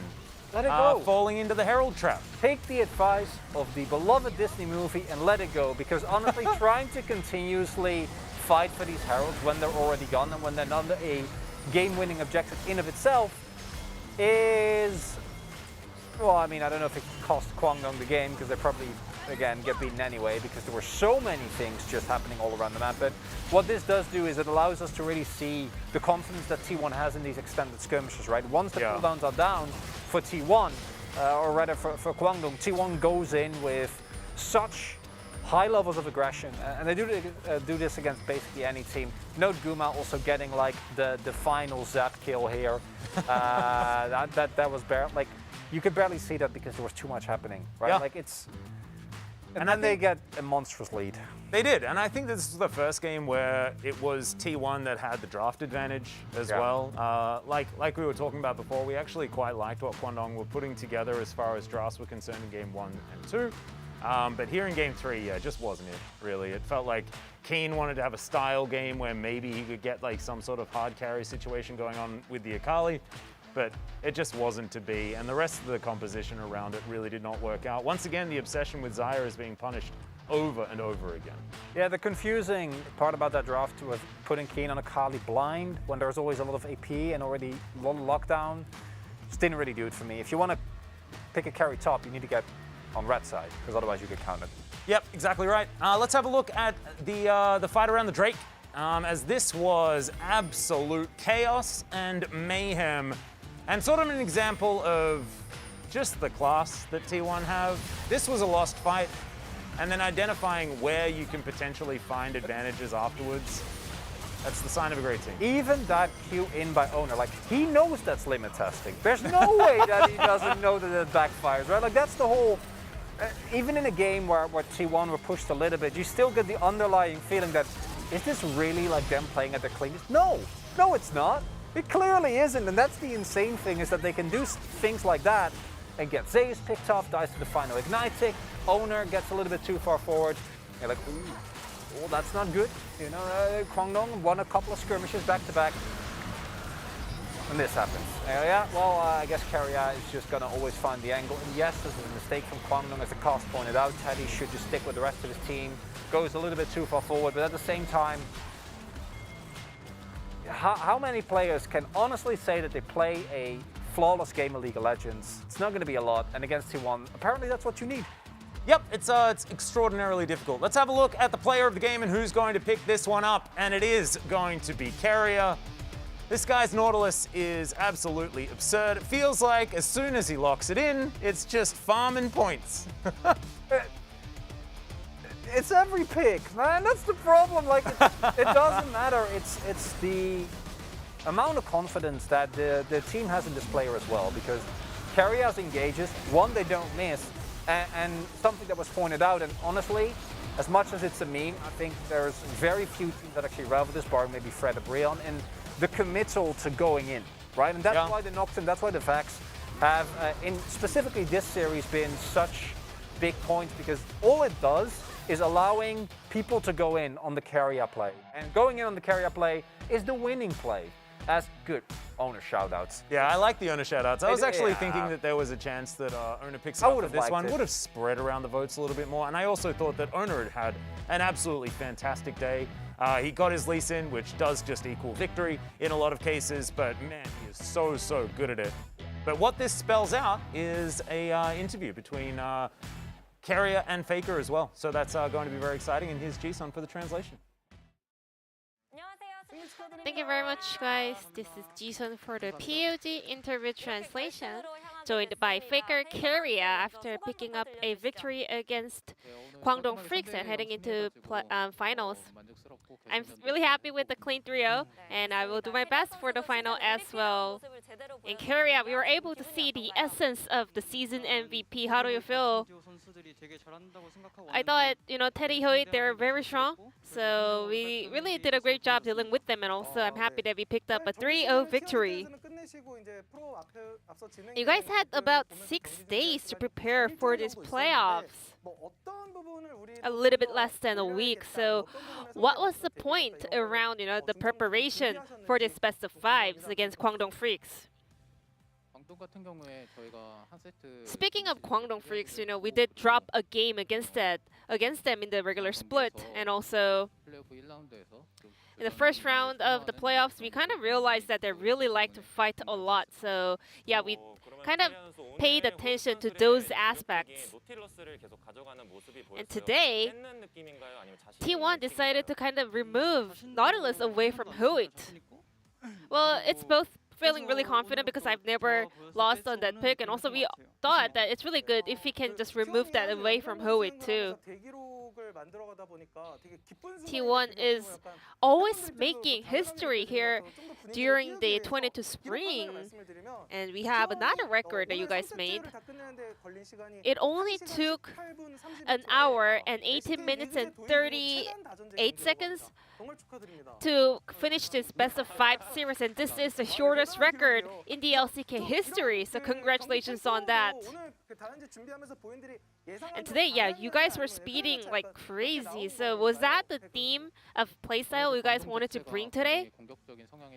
I mean, because Kwangdong Freaks is a very aggressive team, you know, they have a very aggressive playstyle, so we were kind of matching their style and we were able to have a very quick one, you know. The opponents were not at the best condition, to be honest, so I don't want to pay too much attention to this record.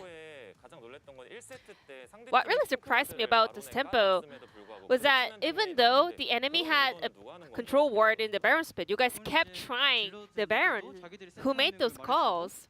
Because our damage carriers were always kind of tell us when they had the power spike, and also we wanted to kind of capitalize on the weakness of the opponent, so we wanted to kind of play around the Baron.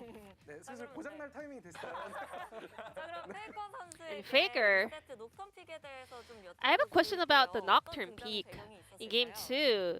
Could you guys tell us about that pick?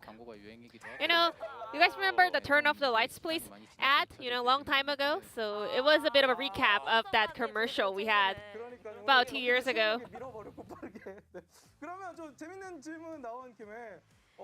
Well, in addition to that, T1 is having a lot of fun here at Lowell Park. And every players are always doing cool pose at the tunnel, but Faker, you just never strike a pose. Is that because you never wear any skin in game, or is that something else? I don't really do ceremonies, you know, so I can't be bothered.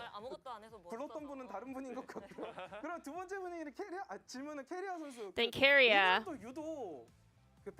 Today, you know, owner Guma Yuzi, you know, kind of tried to squeeze Faker when you guys were bowing on stage. Was that something intended? You know, you guys always make a bow at the end of the game after victory, right? I don't know. I have no idea. I'm not the one doing that, so. Faker, what about you? Do you think that's intended? I guess I gotta kind of work out and get buffed. And tomorrow, we're gonna find out your opponent at the finals. Keria, who do you think will win? Who do you want to face at finals? Well, if you won, that'll be the champion. You have to beat whoever you're gonna face against. So I don't really mind whoever makes the finals, you know. I hope we, T1, can perform at finals as good as we can. Keria, which bot duo is a little bit more tricky? Just looking at the bottom lane, like in a vacuum, I think Guma Keria is the best. That's it. What about you, Keria? I think I'm the best. And Faker, now it's gonna be your 12th LCK finals, and you might be able to be the one who can hoist the trophy if after losing no match. So what's your mindset and resolution heading into the best of fives? I mean, we're on the up and up, but at the same time, our opponent will be able to bring a great match against us. You know, it's gonna be a very, very entertaining second round of playoffs as well. And I will be able to, hopefully, able to make a great appearance up there. What about you, Keria? Every time, you know, at finals, I always had bad memories. So I really hope that I can get the title. If not, it's gonna be a hard life for me. And also, I heard MSI might be happening from Busan, and I'm from Busan, you know. So I really want to go back to my hometown and showcase everything I've got. And best of luck at the finals. And this will be the end of the interview from Faker Kyria. Back to the carpet space. Thank you. Thank you so much, Jisun, for the interview translation. And it is official, ladies and gentlemen. That was the fastest best of 5 that we've had since 2015. It might be the fastest best of 5 in LCK history or in Korean League of Legends history. We don't have the stats for champions and prior, so just since 2015 is all you're going to have to get for this one. So an absolute shellacking in every single game. Yep. I would like to have more to add, Atlas. All right, well, let's get into the playoff bracket then, because we've still got one more match coming up tomorrow before we get to the final next weekend. Gen G versus Damwon Kia. And if you remember back to this in round 1, where both teams were at full force with at least their full rosters, it was probably the best of 3 that I've seen in an extraordinarily long time, where Doran says, like, this is actually really fun, all of these really cool things. And we get that tomorrow. And it's you and me. It is. We're going to be on the caster desk. The other gentlemen will be deskers for that one. And I think that they will have a little bit more to do than we did today, yes, I would say. But ladies and gentlemen, that'll do it for today. Congratulations to T1, and we'll see you tomorrow for more LCK playoffs.